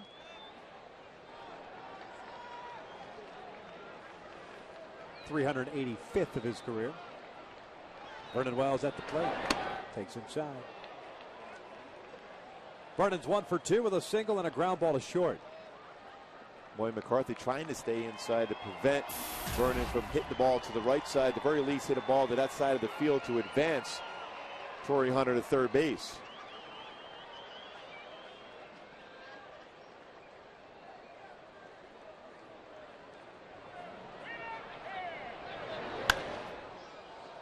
Boy, Vernon just missed that one. Wishes he had it back. Evens the count at 1 ball, 1 strike. Boy, cut fastball that stayed middle of the plate.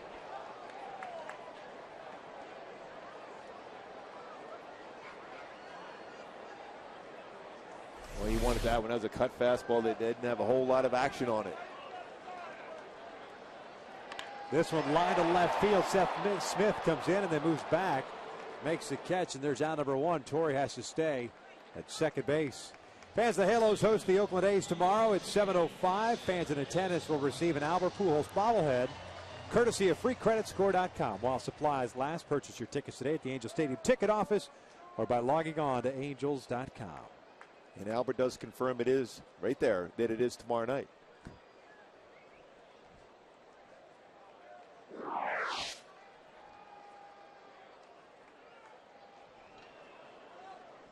Still acts like that's the first bobblehead that was ever created of his likeness. Meister looks at a strike. I'm sure that is the first one. It's never been done before. Nope. Contreras 1 for 2 with a pop-up and a single.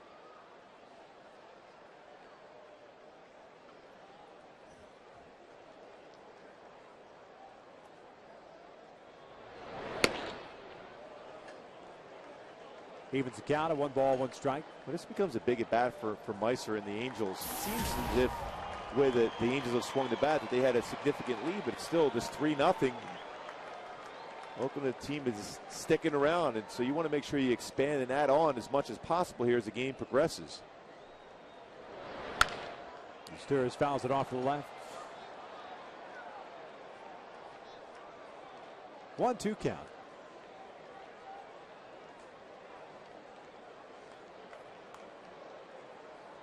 Torrey leading off the 6th inning with a double.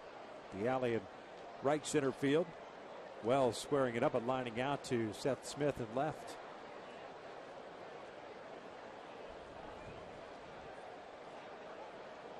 The 1-2. This one out toward left center field, chasing Coco Crisp. It's going to stay in the yard. Torrey is tagging at second. He will advance to third base, but there are 2 outs. Not a bad decision by Torrey, especially because Coco Crisp, though he does cover a lot of ground, does not have a very strong arm, and you've allowed yourself, because McCarthy with that running fastball sinking action, that you could score on a wild pitch. Good job of base running there by Torrey. You just know that ball's going to be caught, but allows you to get to third base, more pressure on a pitcher, because you've taken away that nasty breaking pitch or sinker in the dirt, because it could end up producing a run for the Angels. Chris Iannetta, the batter, 0 for 2 with a ground ball to second and a liner right back up the box that McCarthy snagged and turned it into a double play. The breaking pitch is down low.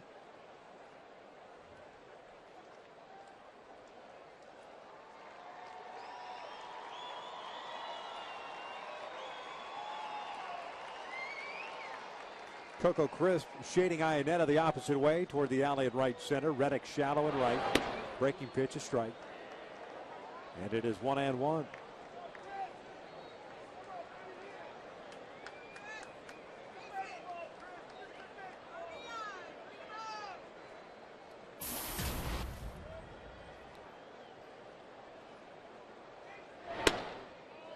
Just missed in off the plate. 2 balls and a strike. The Angels start to get some action going in the bullpen. Kevin Jepson is the first man up.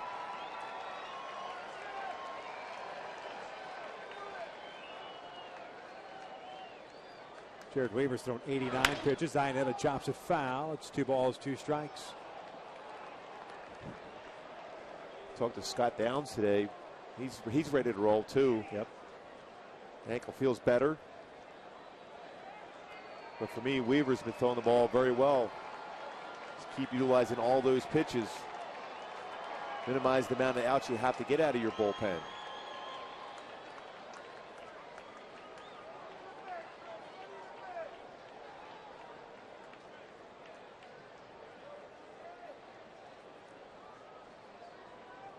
Two. Breaking pitch is low. Full count. Borges on deck. Corey Hunter standing at third. Lead off double. Moved over.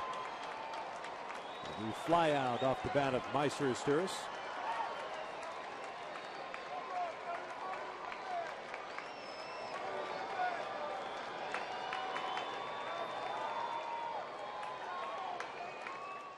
Payoff pitch. Called strike 3 on the outside corner. That will end the inning. No runs, 1 hit, and a man standing at third. Through 6, 3-0 Angels.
Brought to you by El Pollo Loco. Taste the fresh flavor of the new Roja Wet Burrito from El Pollo Loco today.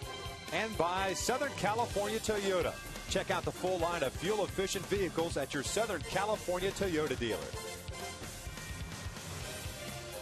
Top of the 7th, 3-0. Angels on top. Jared Weaver back out on the bump. Suzuki, Barton, and Pennington, the scheduled 3 guys.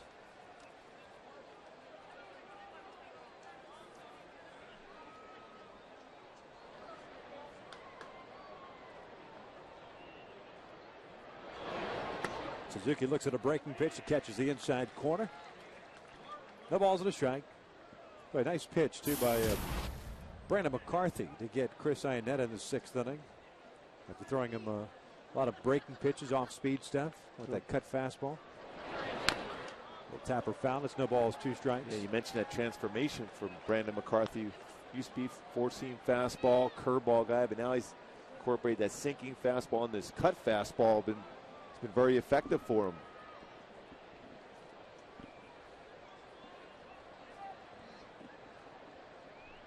Oh, 2 count here on Kurt Suzuki, who's 0 for 2.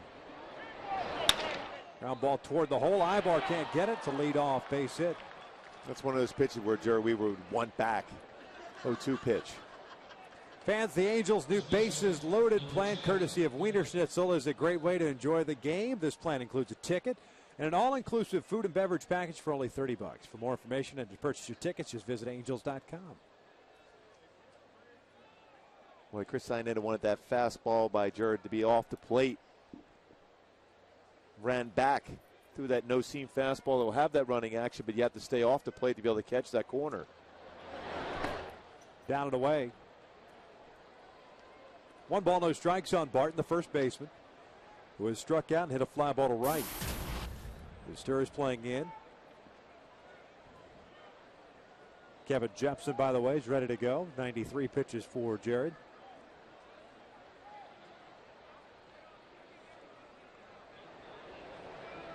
The 1-0. 1 ball, 1 strike. Well, Jared doesn't get a ton of ground balls, but Barton's one of those guys, if you can sink the fastball or something away down, he will hit that ground ball to second base and roll over for you. Potentially get a double play, 4-6-3.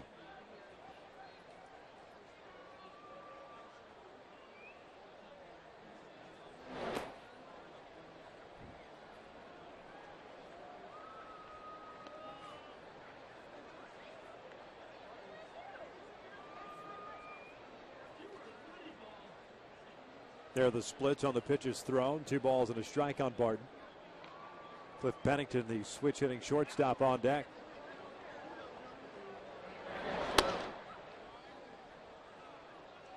Three and 1, just off the plate with a fastball. Well, just trust that exact movement, start middle of the plate and have it work down. Leadoff base hit by Kurt Suzuki, the 4th for Oakland tonight. Ground ball to the right side. Pujols tags Suzuki. Albert just could not get rid of the baseball. Lead runner is retired. There's out number 1. They've had some fun there at first base so far in this game. Albert and Jared. And it looks like Albert, again, looking at that dirt. And it's kind of what we were talking about when Howie came in on that one play where he threw to second base to get Jamal Weeks. Looks like the dirt perhaps a little soft there.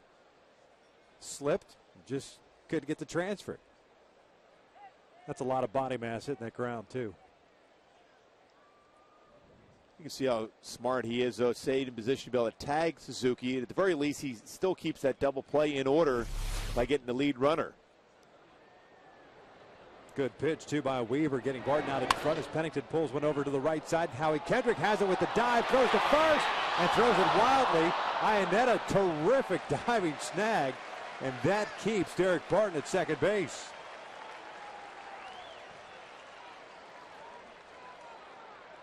Well, that's great range for Howie Kendrick. It's a tough play for a second baseman to be able to lead the pitcher covering the base also. We were in good position, runs down the line perfectly. It was a tough throw for Howie as Pennington gets that base hit.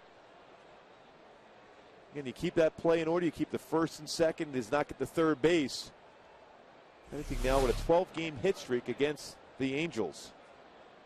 Jared at this point is wondering if this is still spring training and these are PFPs. He's doing a lot of covering for. We talked about he's a strikeout fly ball pitcher. He's going to say no. I'm going to have a lot of action at first base. Well, 2 on, 1 out.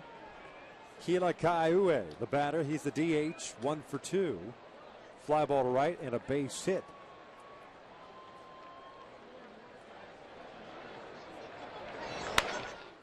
Swings first pitch, cues it off the end of the bat on that changeup, and it's 0-1. Well,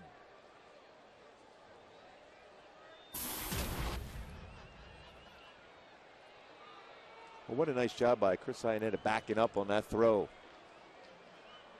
That ball gets by Iannetta, just second and third with 1 out.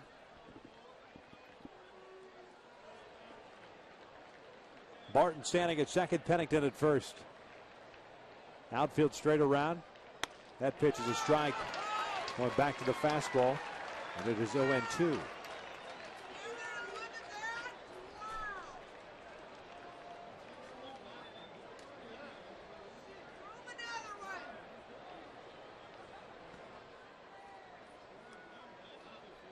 .100 pitches thrown by a Weaver tonight. 0-2. In the dirt, blocked by Iannetta. Nicely done. Trickles out in front of the plate. That's such a big play for a catcher because it allows the pitcher to have that confidence to expand the strike zone, be willing to throw a ball in the dirt like that when you have a catcher be able to keep that baseball in front of him. A couple of nice plays in this inning alone for Chris Iannetta behind the plate.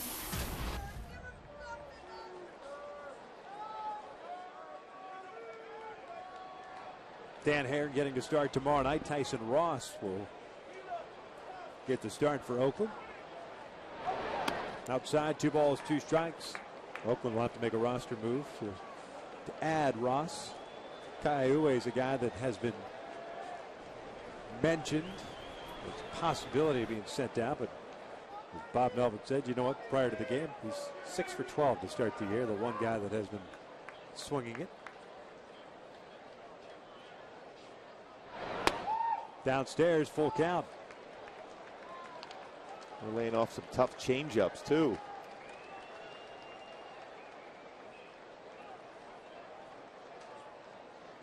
Boy, key pitch here now for Jered Weaver. One thing about Weaver, he has a lot of confidence in his secondary pitches to throw even on a 3-2 count. The third baseman, Eric Sogard, is the guy on deck.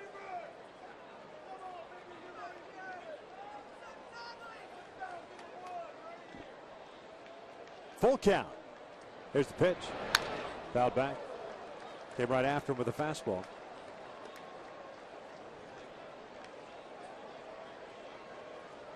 Mindset as a pitcher right here.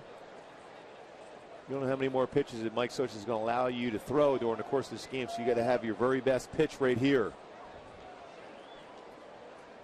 Don't leave anything in the tank.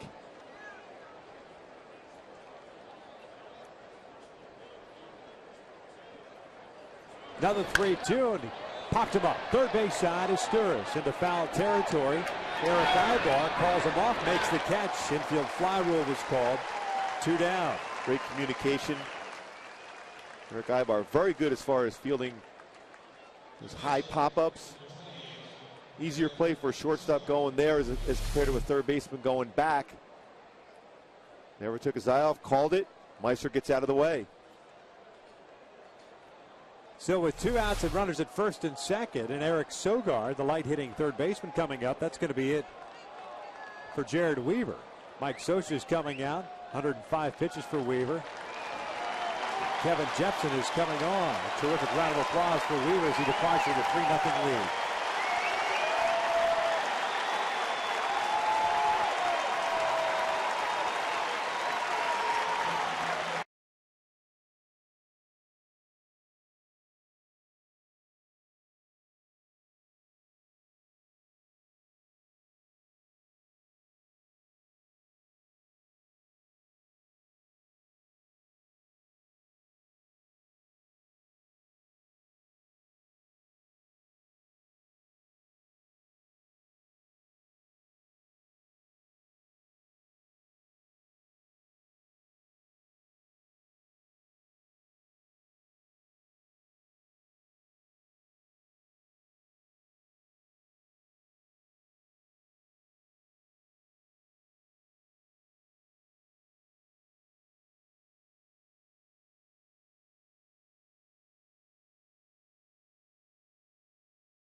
A move that we kind of looked at each other when we saw Mike Scioscia coming out with Eric Sogard coming up to go to the bullpen. 105 pitches, 2 men on, 2 outs. Kevin Jepson takes over on the mound here.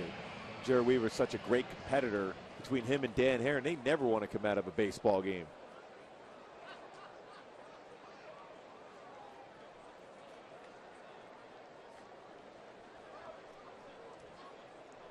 Sogard is 0 for 2. The ground ball to short and a strikeout.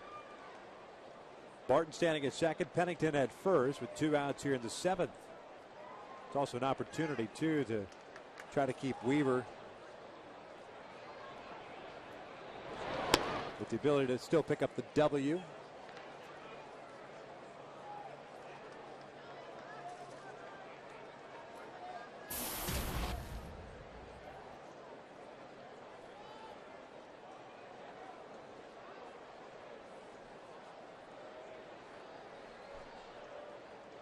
Here's the 1-0. Sogard flips one foul and out of play on the third base side. Count even at 1 ball, 1 strike. Kevin pitched just the other day, Saturday's game against the Yankees, and looked spectacular. 1 inning, 1 strikeout. Bouncing back after a tough outing in Minnesota.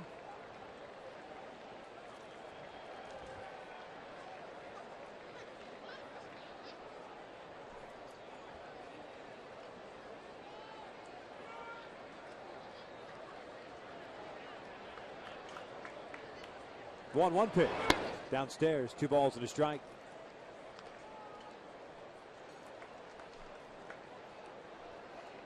Again, trusting the fastball, but staying away from the middle of the plate for Kevin Jepson. A solid job by Jared Weaver tonight.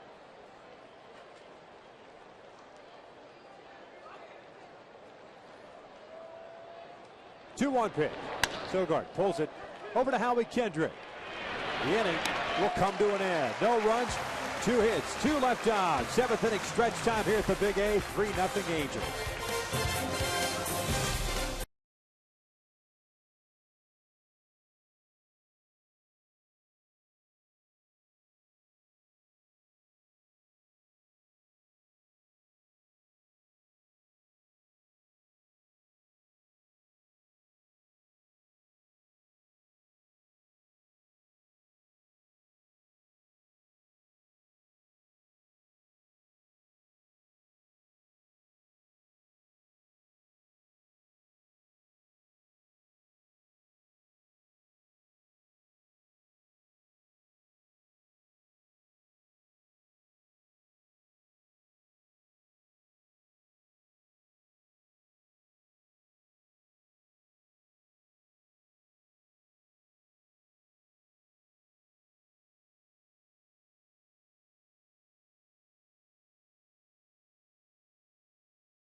Angels take a look at our Burger King box. Well, the big swing of the day. Kendrys Morales back in the first inning, a 3-run home run the other way. His first home run, first RBIs of the season. Torrey Hunter, double and a single.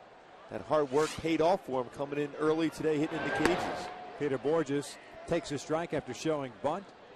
It is 0-1. Borges, Ibar, Kendrick against Brandon McCarthy, who just threw his 83rd pitch of the night.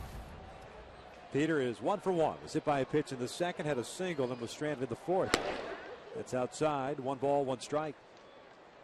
Jared Weaver's line tonight, 6 2/3, 5 hits, 6 strikeouts, 1 walk.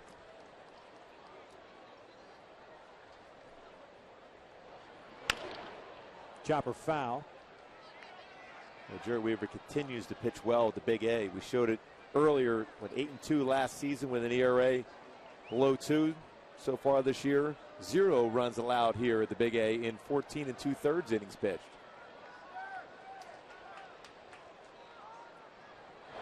Borges loops one out towards center field. Coco Crisp coming on. He'll make the run and catch. 1 out.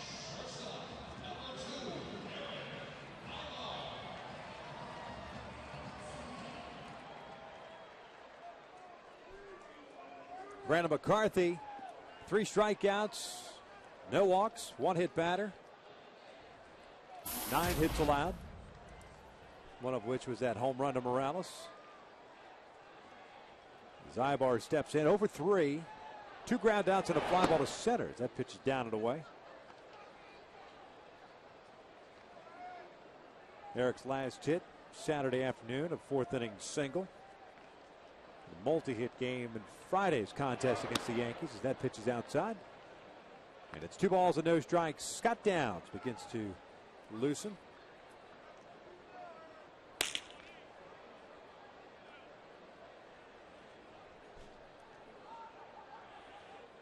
Ibar hits one sharply towards second. Weeks has it, gets rid of it quickly.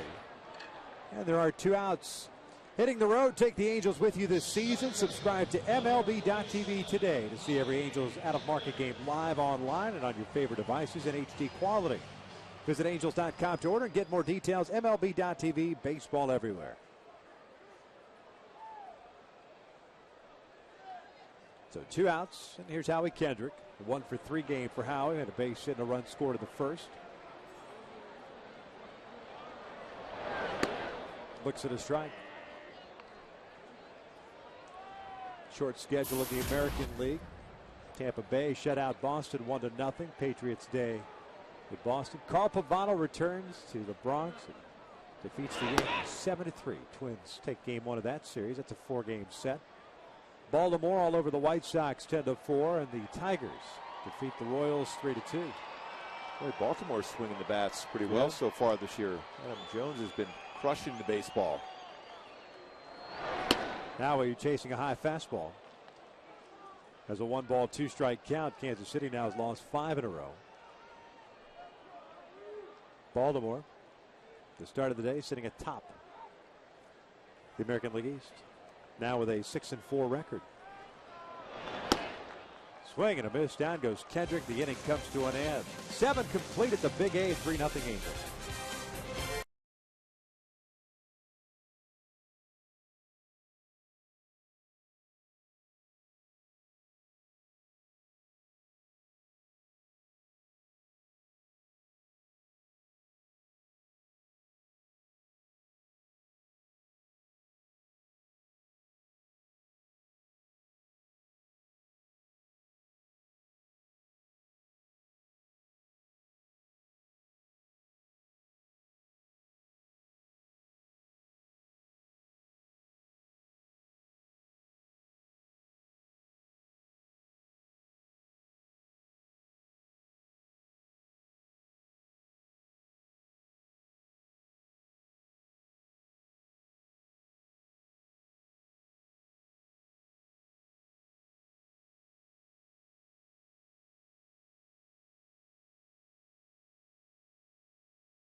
Online now and in cities nationwide. Go to xfactorusa.com. What are you auditioning up here? Yes. Well, we got the in-booth camera. Show us your audition tape. Oh, I'll pass. New pitcher. Got a good game going here. Otherwise, I would think about it. Lefty Scott Downs coming into the game for the first time since being run over by Denard Span in Minnesota. He'll be facing the top of the order here. Weeks, Crisp, and Reddick. When we were talking to him today, Scott, I said, hey, how you feeling? He goes, you know what?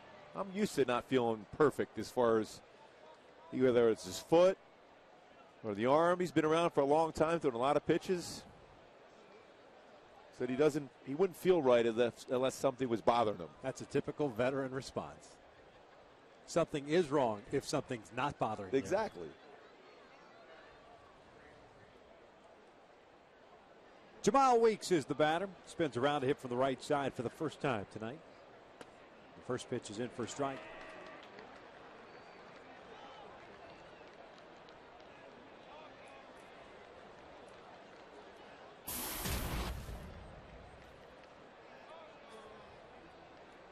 Weeks 0 for 2, a couple of fly ball outs. Did draw a walk in the 6th. The only one issued by Jared Weaver. Kevin Jepson, by the way, went 1/3 of an inning, all zeros. Got the ground out off the bat of Eric Sogard to finish off that 7th inning.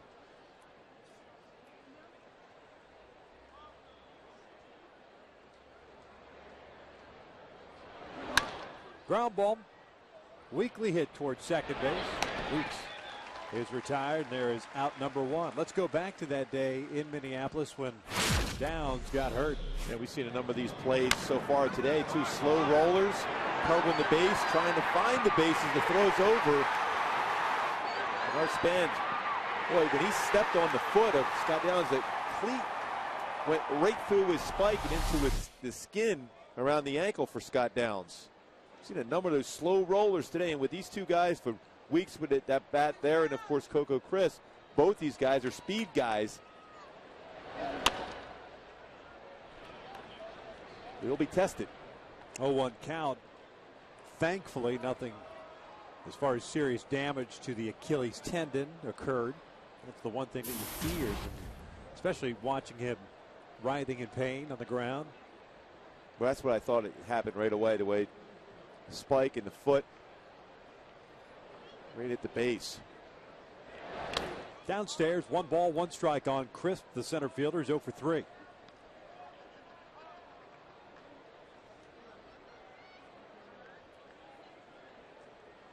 Gooby and I want to wish a speedy recovery to our good friend Ken Korak, the radio voice of the Oakland Athletics, recovering at home after having some knee surgery.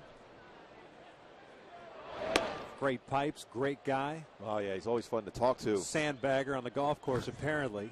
Of course. We'll see how that works. Yeah, now, knee replacement, so we'll see. Might he be driving even better? You get 5 pops each side now, right? Hope he's doing well. 2-1 pitch. Chris chops this one. Diving stop by Meister Asturias. Gets up. There's a strike to Albert Pujols. 2 down. Wow, there's been some great plays defensively for the Angels today. Meister Asturias, 2 spectacular plays. One coming in on a slow roll. This one to the glove side. Backhand dives and be able to get Coco Crisp, who runs extremely well down the line. Did help batting from the right side for Crisp. But Meister Asturias, just an outstanding play. Making a play, get up at a strong throw, and Albert reaching out. It's a second out. So 2 quick outs, 2 ground ball outs, courtesy of Scott Downs. There's Josh Reddick, the right fielder. 1 for 3, had a base hit in the 4th. Swinging first pitch, bounces that one inside the bag, and that's down the line. Torrey over to play the carom. Reddick will stop at second with a 2-out double. Well, that was real close going down the line.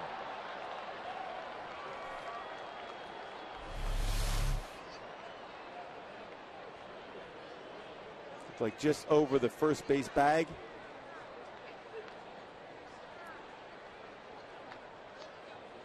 When Albert almost able to make the play. That's a tough one from a left-handed batter because it's going to go away from you too as a first baseman.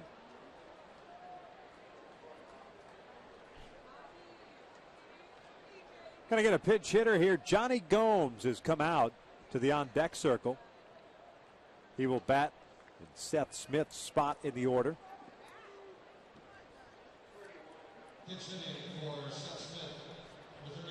Gomes this year has played in 5 games, a 154 average, 2 home runs, and 4 runs batted in. Boy, a guy that's extremely aggressive on the first pitch fastball.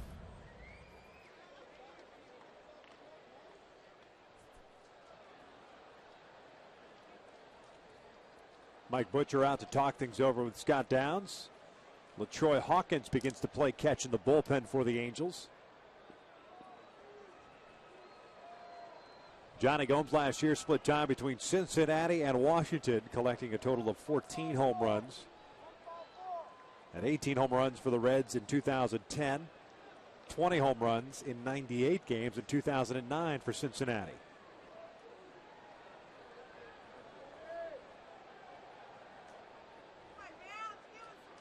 Came up in the Tampa Bay Rays organization.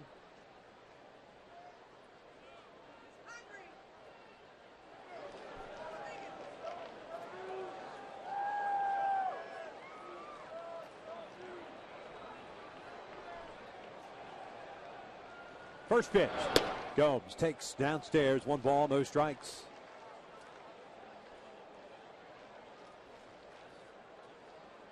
Gomes, a Northern California native. Petaluma.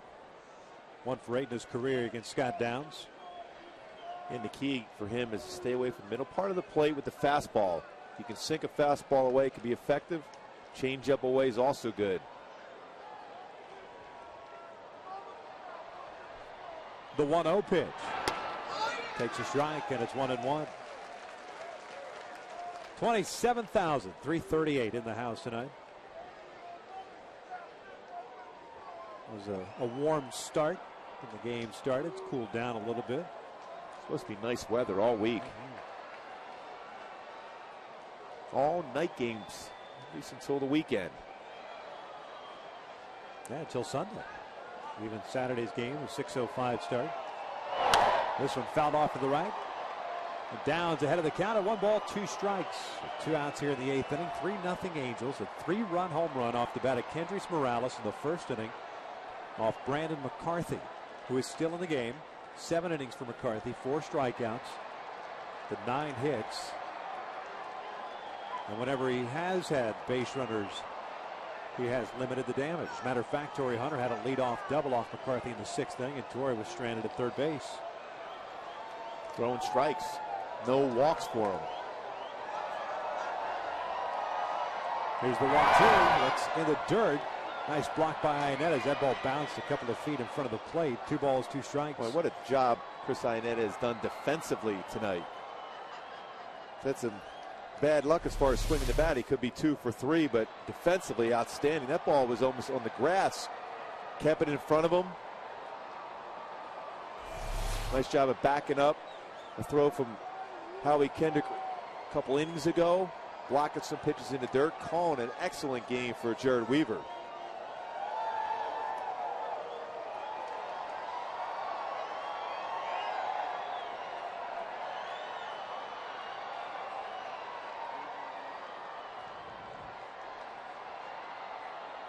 The 2-2. In the dirt again. Nice block by Iannetta. It's a full count. Kurt Suzuki is on deck. LaTroy Hawkins ready to go in the bullpen.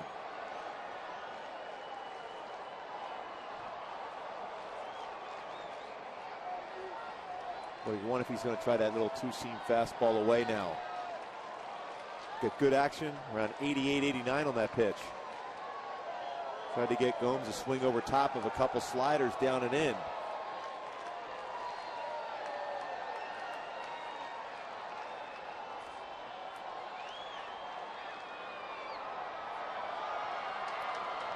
Payoff pitch.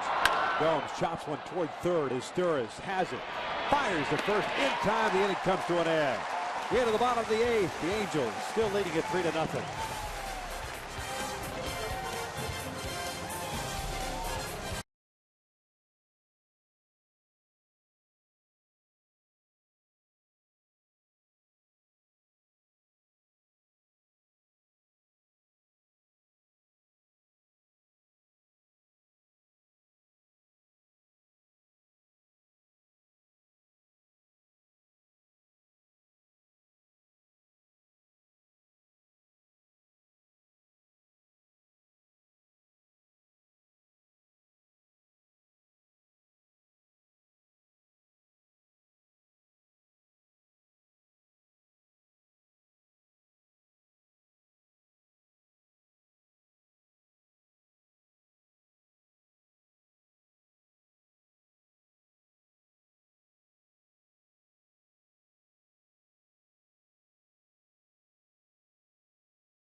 3-0 Angels. The Halos will have Pujols, Morales, and Hunter here to face Brandon McCarthy.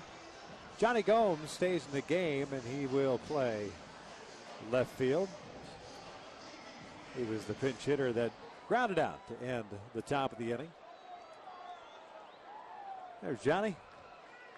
McCarthy at 93 pitches. Nobody warming in the bullpen for Oakland.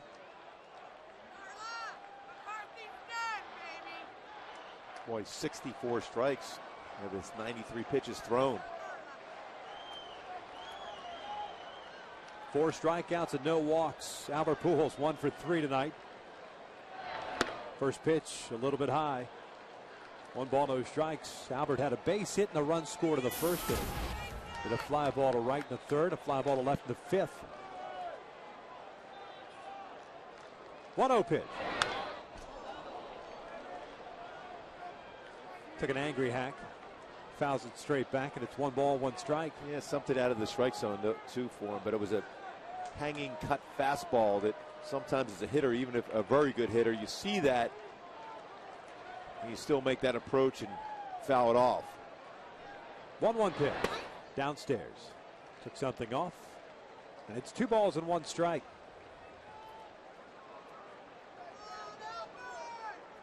Gomes deep in left. Coco Crisp a couple of steps towards left.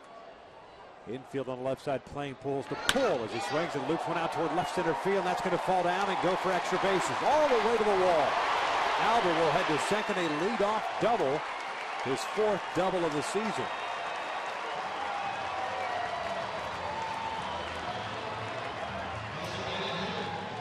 A couple doubles and a couple times where he just missed hitting the ball out of the ballpark.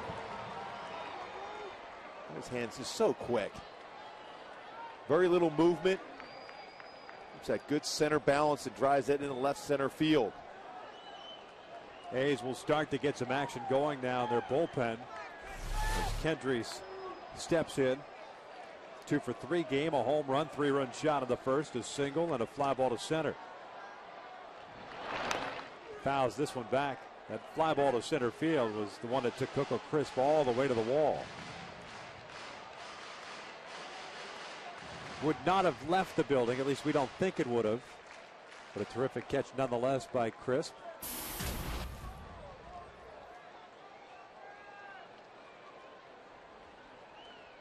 Oh, 1. Yanks this one down the right field line. That is a fair ball into the corner. Pujols will come in to score. Kendrys does not have to worry about the throw from Reddick this time. An RBI double. 4-0 Angels. Boy, just a confident swing there from Kendrys Morales once again.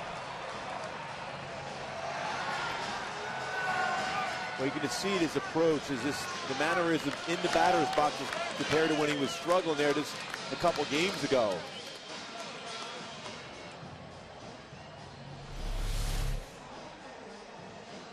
Boy, a high fastball, kept his hands through the baseball. It's a good weight shift for him. Drives it, gets the bat head out quickly on a pitch that's elevated inside.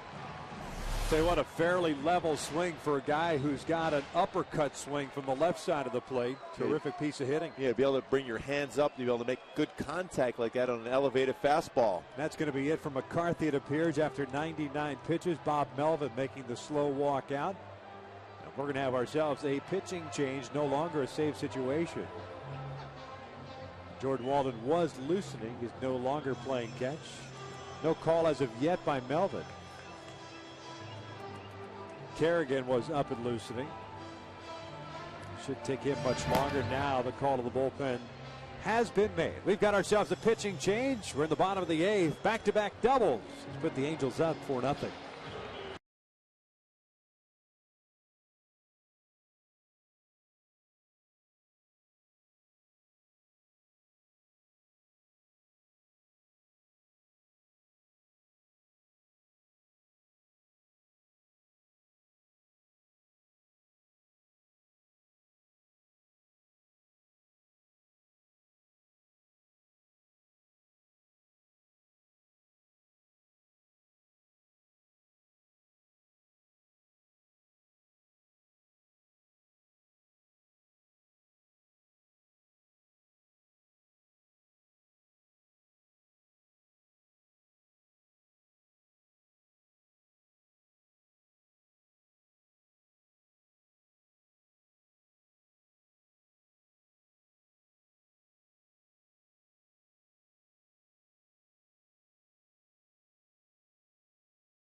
Nobody out here in the bottom of the 8th inning. 4-0 Angels. Back-to-back doubles by Pujols and Morales chases Brandon McCarthy, who actually did a very, very nice job of settling down after that 3-run home run allowed to Morales in the first inning. But 99 pitches. And the 28-year-old right-hander will watch now as Andrew Kerrigan takes over. Mark Trumbo is the pinch runner at second base for Kendrys Morales. Here's Torrey Hunter. First pitch swinging. Lines with a Jamal Weeks. Trumbo gets the hand back ahead of the foot of Pennington, avoiding that double play. 1 out. Boy, another good swing from Torrey Hunter. We thought about that coming into the game. The approach was going to be different than what we saw in New York, and it certainly has, swinging the bat. Andrew Kerrigan is a guy that has a very good fastball, and Torrey was able to have that good level swing and lined it at Weeks for an out.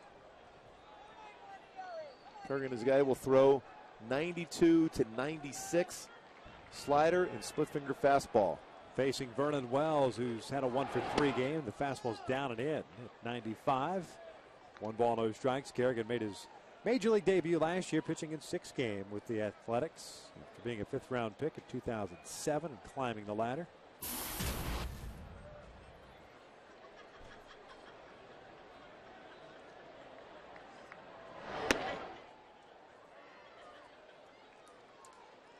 One ball, 1 strike.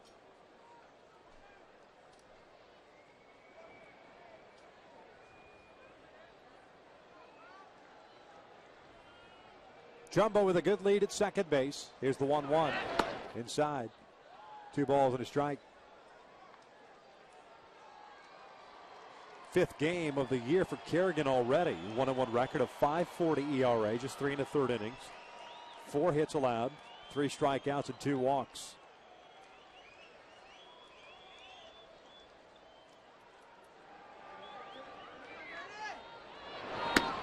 It's 3 balls and 1 strike, and Meiser Sturis on deck. A good hitter's count now for Vernon Wells. Likes to hit the fastball, so certainly get a fastball here.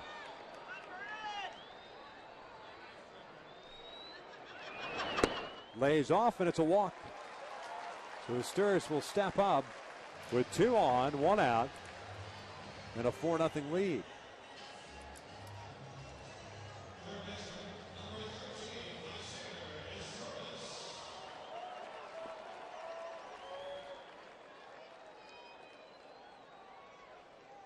That run, or runner, I should say, standing at second base, the property of Brandon McCarthy. That pitch is down in the dirt. 1 ball, no strikes.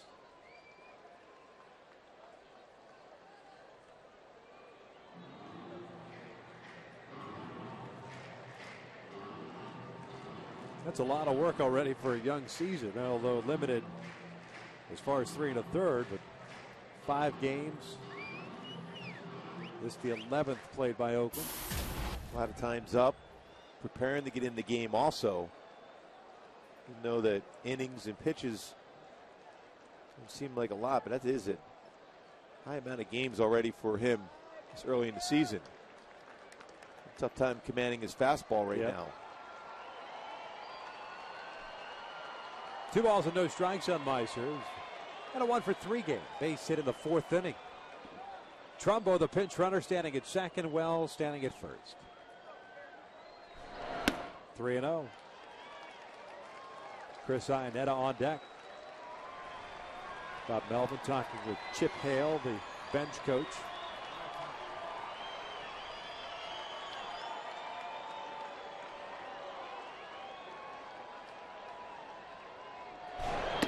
And it's a 4-pitch walk, and they're loaded up for Chris.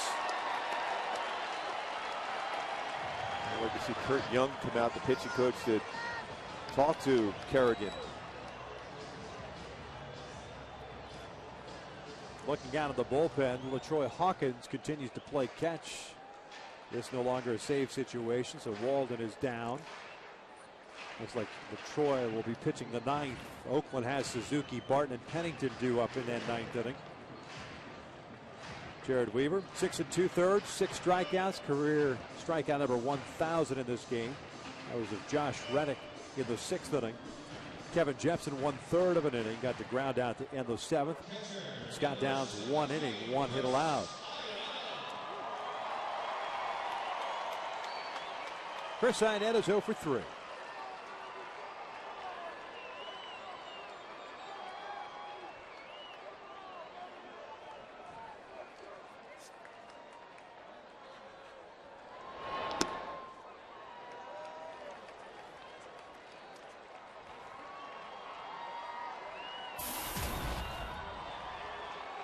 The Halos with the bases loaded this year, 2 for 4. Trumbo at third, Wells at second, Esteuris at first. Down and in. 6 wide ones over Esteuris and Iannetta's at-bats. Wells drew the walk as well. And now if you're Iannetta, you're just centered in on one area of the middle of the plate. Otherwise, you let it go. You're almost waiting till you get 2 strikes on you. Force him to come in the zone. 3-0.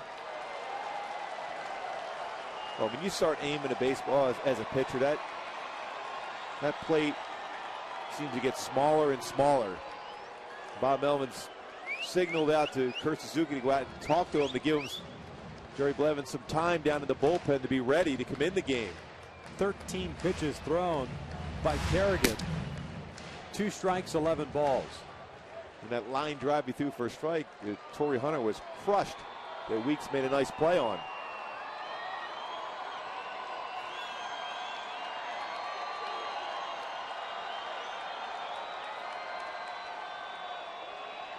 .30 pitch, delivers a strike, and it's 3-1. Iannetta, a very patient hitter, good on base percentage, will walk. Also looking for a pitch that he can hit in the air. Now the 3-1 pitch, swing and a miss, full count. Borges on deck.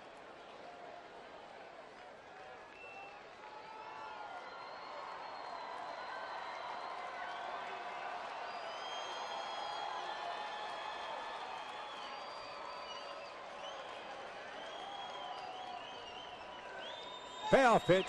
Iannetta fouls it off to the right. Good rip at it.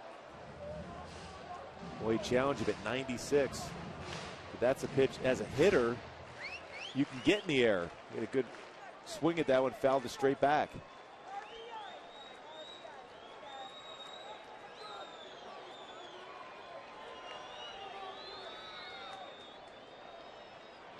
Another 3-2.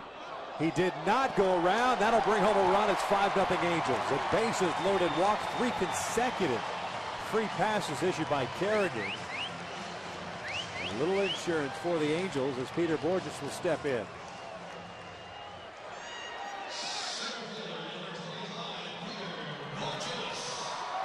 That run is charged to Brandon McCarthy, so his book is now closed. 5 runs in his 7 innings plus 2 batters. Tough way to give up that 5th run. Outside, 1 ball, no strikes. The RBI for Iannetta, his 8th.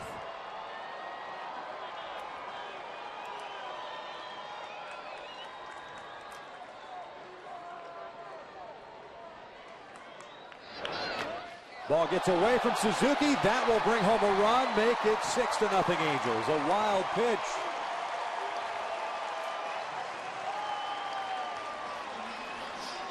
Overthrew that curveball.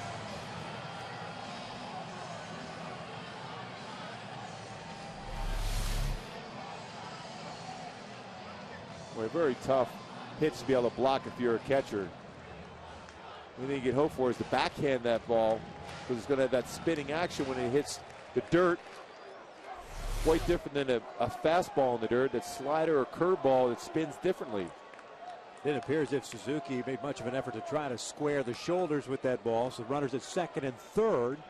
The 2-0 pitch. A strike, 2-1. Infield in for Oakland with a 6-0 lead here in the bottom of the 8th.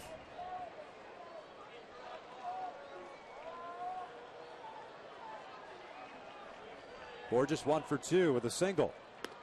Takes a fastball for a strike. 2 balls, 2 strikes.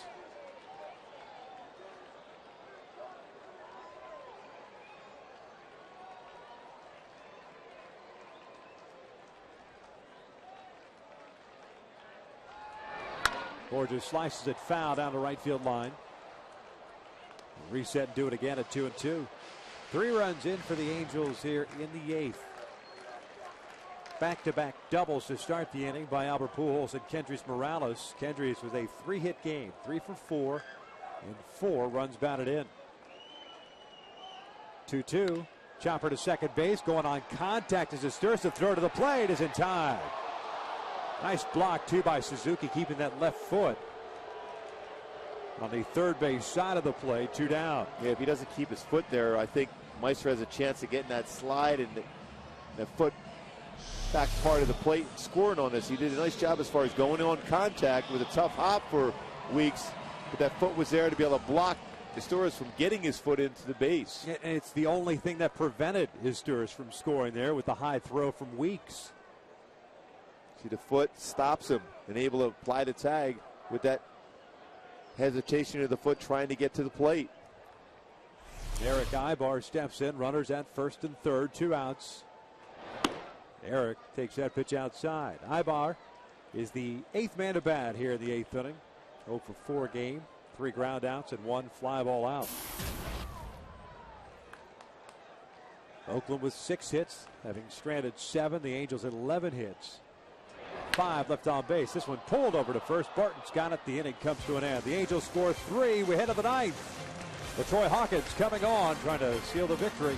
The Angels leading at 6-0.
Early on gets it started for the Halos.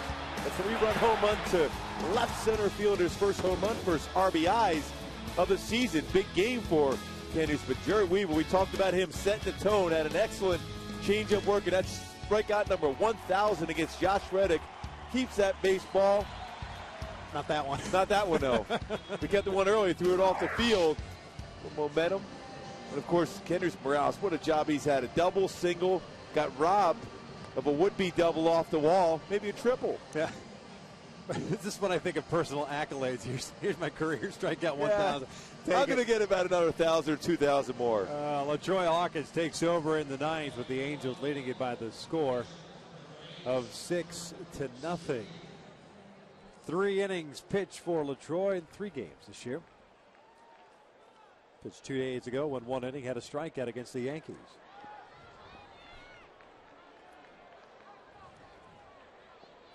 Suzuki, Barton, and Pennington. The scheduled batters for Bob Melvin.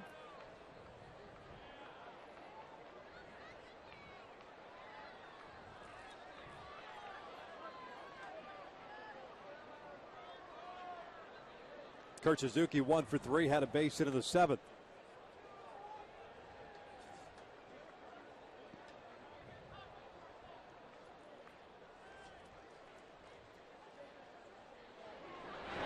First pitch is a fastball, a little bit high. Nice job by Scott Downs. Pitching that 8th inning, back to his familiar role.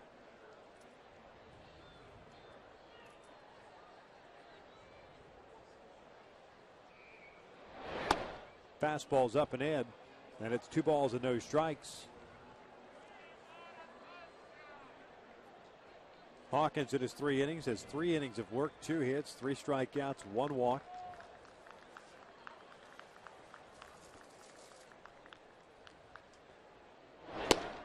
Delivers a strike. 2-1. Took something off the fastball. Well, he still creates such good arm speed. Be able to create that opportunity to still rush the fastball up. Been around for a long time, but still consistently 92 to 96 with the fastball.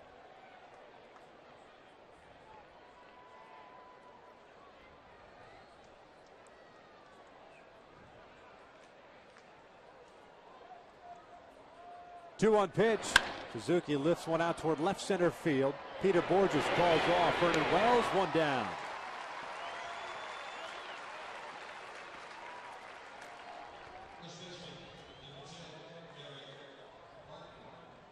So the first baseman, Derek Barton, will step to the plate.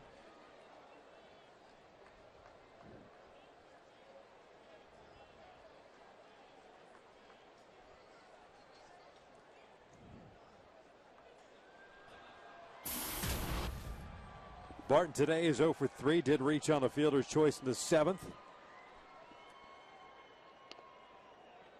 Now in just below the knees, 1 ball, no strikes.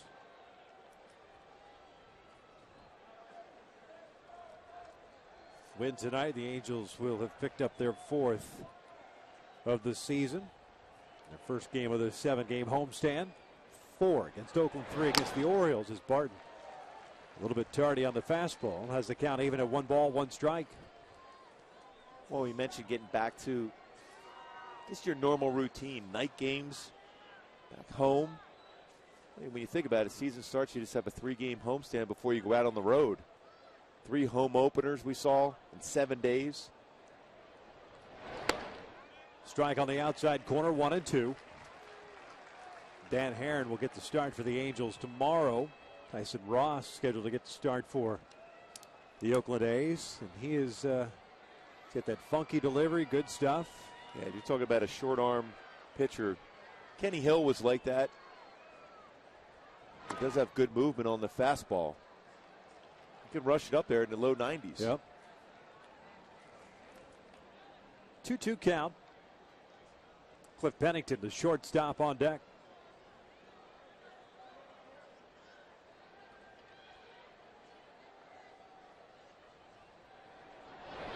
Upstairs, full count.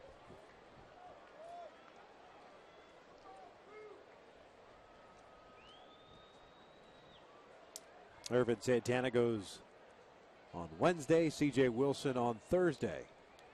Finishing up this 4-game set. 3-2. Fouled back. Barton with a big rip.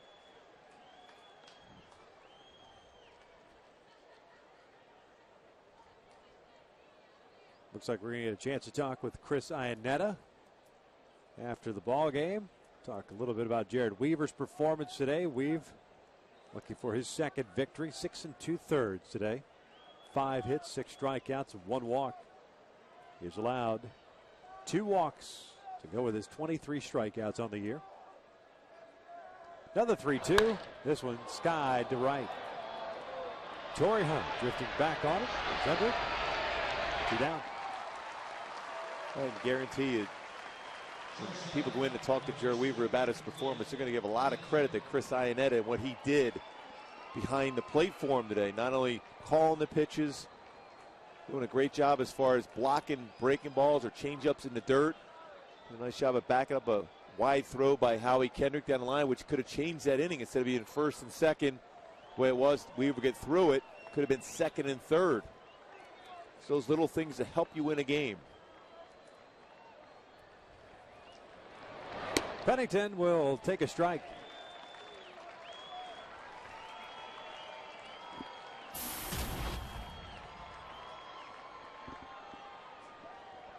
One for 3 today.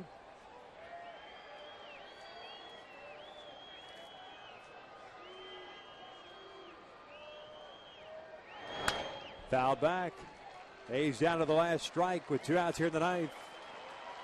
Troy Hawkins looking to close out the shutout victory.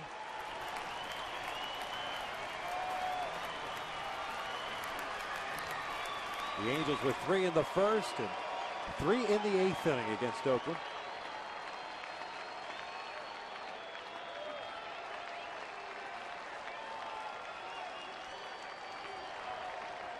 Oh-2. Ground ball towards second base, and Howie can't handle it. Goes underneath the glove. May have actually gotten a piece of his glove, and he gets charged with an error. Kendrick's first of the year. A little top hand swing by Pennington. Expecting a different hop and stay lower, and gets by Howie into the outfield.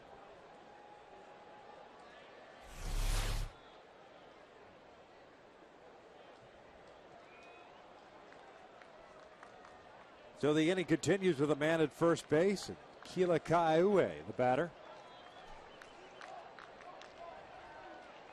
Pennington takes off, and Hawkins delivers high. It's not a stolen base for Pennington.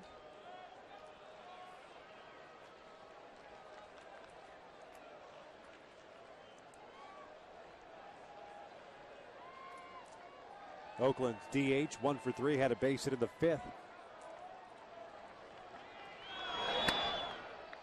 1 ball, 1 strike.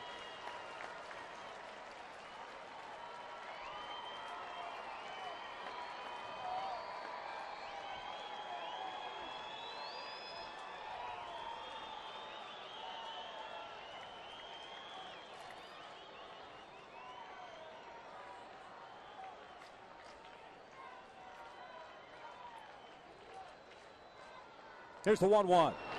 Chopper toward the left side. Ibar's going to have to backhand it. He bobbles it.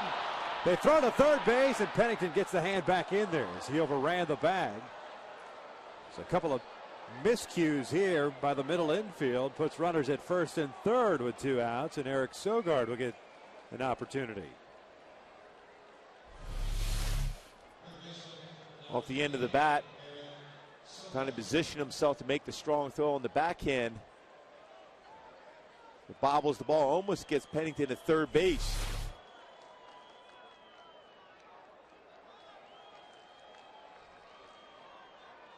Jet lag kicking in.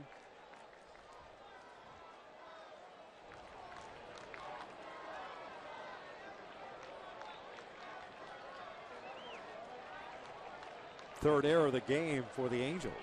Vernon had one earlier. Kaiue takes off. Defensive indifference as well.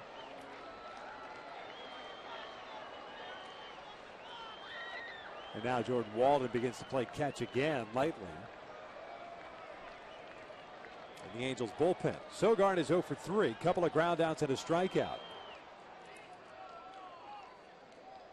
1-0 pitch. Upstairs. 2 balls and no strikes. Ibar making his second error of the year.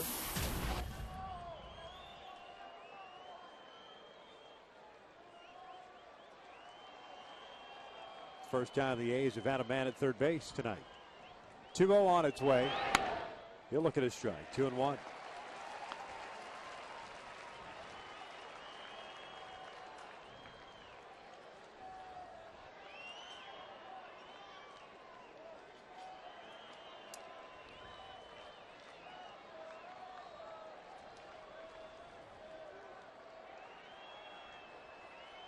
Top of the order on deck. That pitch is high. 3-1. Well, Troy didn't look like he followed through on that delivery. Trying to aim the fastball, trying to get through this inning. Looked like he was finishing up the game a couple times. But as a pitcher, you try to pick up your fielders.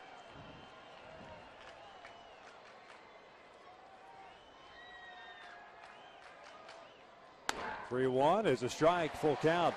22nd pitch of the night for LaTroy Hawkins.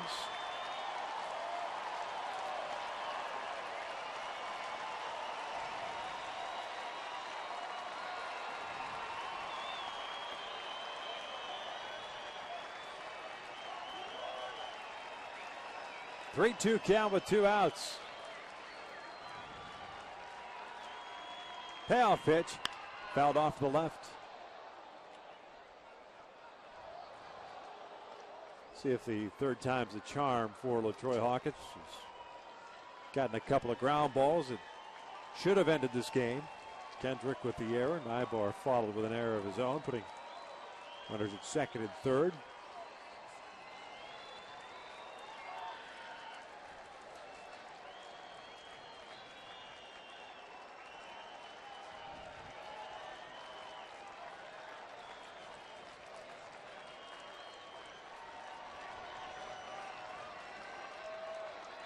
Another 3-2, and that is ball 4, so they're loaded up.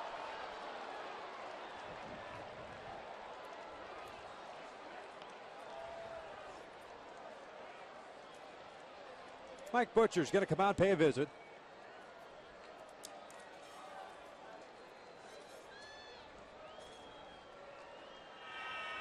Jordan's ready to go if needed.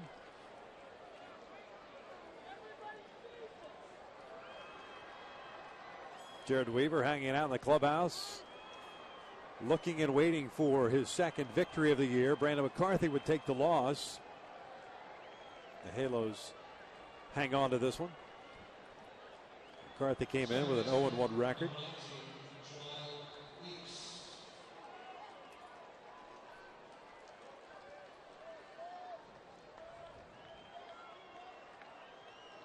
Jamal Weeks will be the batter with the bases loaded. Pennington at third, Kaiue at second base, Sogard at first. Weeks tonight 0 for 3. Couple of fly ball outs, a walk and a ground out. Switch hitter back to the left side. Hawkins' first pitch, a fastball right down the pipe, and there's strike one. Clearly that's what Mike Butcher just said. Just trust the movement on the fastball. 92, good late action.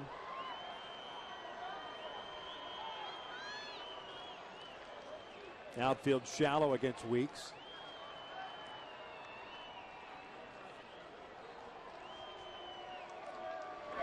Oh, 1 pitch fouled off the left. Over to 93 miles per hour. 26th pitch of the night for LaTroy.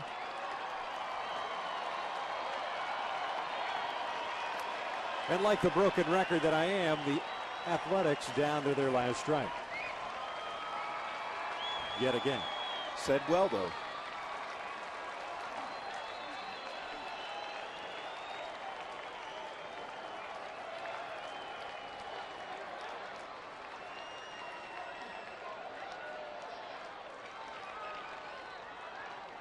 Oh, 2 count. Bases loaded, 2 outs here in the ninth. The pitch. Little chopper on the third base side, and that is a foul ball. Boy, nice job by both Chris Iannetta and LaTroy Hawkins going over to make sure that baseball was going to stay foul. There's no way you're going to throw out Weeks running down the line. Pennington also runs well coming down towards home plate.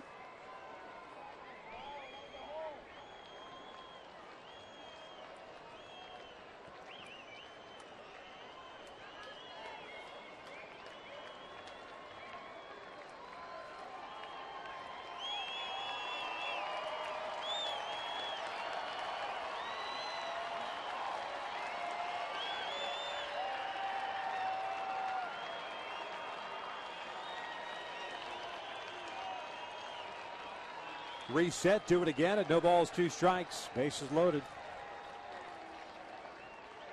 The pitch downstairs. 1 ball, 2 strikes. And Troy humping up to 95 miles per hour. This inning, Strider with Suzuki hit a fly ball to center. Derek Barton hit a fly ball to right. Pennington a ground ball to Howie Kendrick that went off his glove. Kaiue, a ground ball to Eric Ivar that also went off his glove. And Sogard with a walk. That's why they're loaded up. The 1-2 to Weeks. Just got a piece of it. Keeps his at bat alive. Boy, good curveball out there. A lot of fastballs in a row.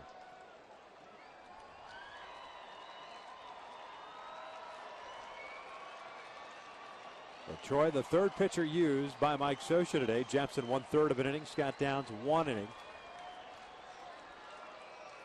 And then LaTroy Hawkins, third man out of the pen, I should say. Weaver got the start, went 6 2/3.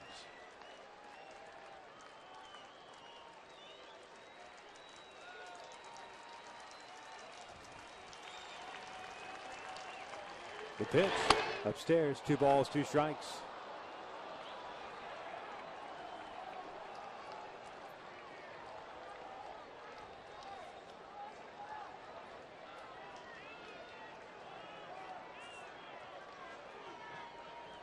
.30 pitches now thrown by the veteran right-hander.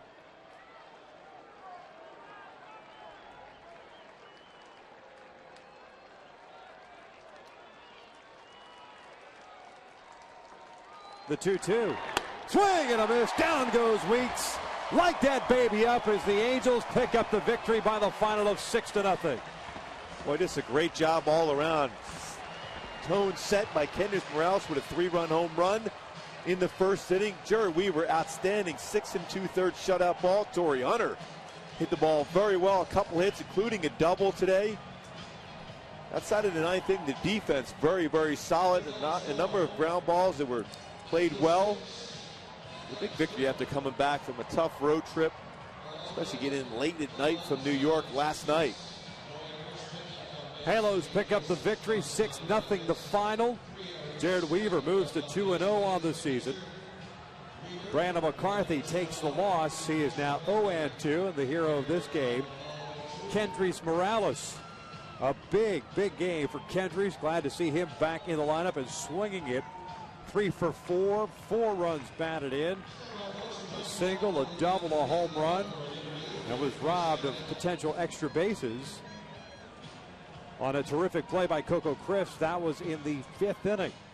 Overall, the Halos swung the bat very well against Brandon McCarthy. Just could not push across any runs in the middle part of the game, but hung out and picked up the victory by the final of 6-0. And we'll talk now with Angels catcher Chris Iannetta. Did a terrific job behind the plate. Chris, thank you so much for joining us. And want to talk a little bit about Jared Weaver's performance and what you saw out of him throughout the game. 6 2/3 innings, 6 strikeouts, picked up career strikeout number 1,000. It looked like, at least the game plan against this lineup, a lot of off-speed pitches, and he had it going early. Yeah, he did a really good job. He started the game with a lot of fastballs. His fastball command was great. As the game went on, he integrated his off-speed stuff, and from that point on, he was in cruise control. Boy, Chris, you did a great job defensively there. The trust factor you have from the pitching staff to be able to either bounce a changeup or a breaking pitch in the dirt, and you're able to get your body in front. That trust has to be there for your pitching staff throwing to you. Yeah, it starts in spring training. Bobby Wilson and I work really hard with these guys, try to gain their trust, make sure that they can throw any pitch in any count. How about swinging the bats, getting back home? A long night last night and finally coming across the country, but it's got to feel good to start a 7-game homestand with a victory here tonight. Yeah, it's always good to win. Hopefully we can continue this throughout the next week and into the next few weeks. Well, give it up for Chris Iannetta. Chris, we appreciate it as always. The Angels pick up the victory by the final of 6-0. A terrific way to start this homestand off. Chris, we appreciate it as always. Go get some rest.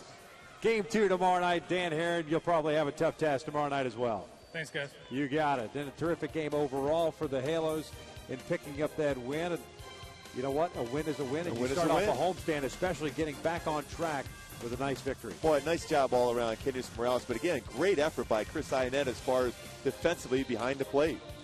6-0, the Angels win it. Stick around. Angels Live is coming up next with Chris McGee and Jose Mota. They have all the highlights and breakdowns and analysis of Kendrys Morales' 3-hit game and Jared Weaver's second victory.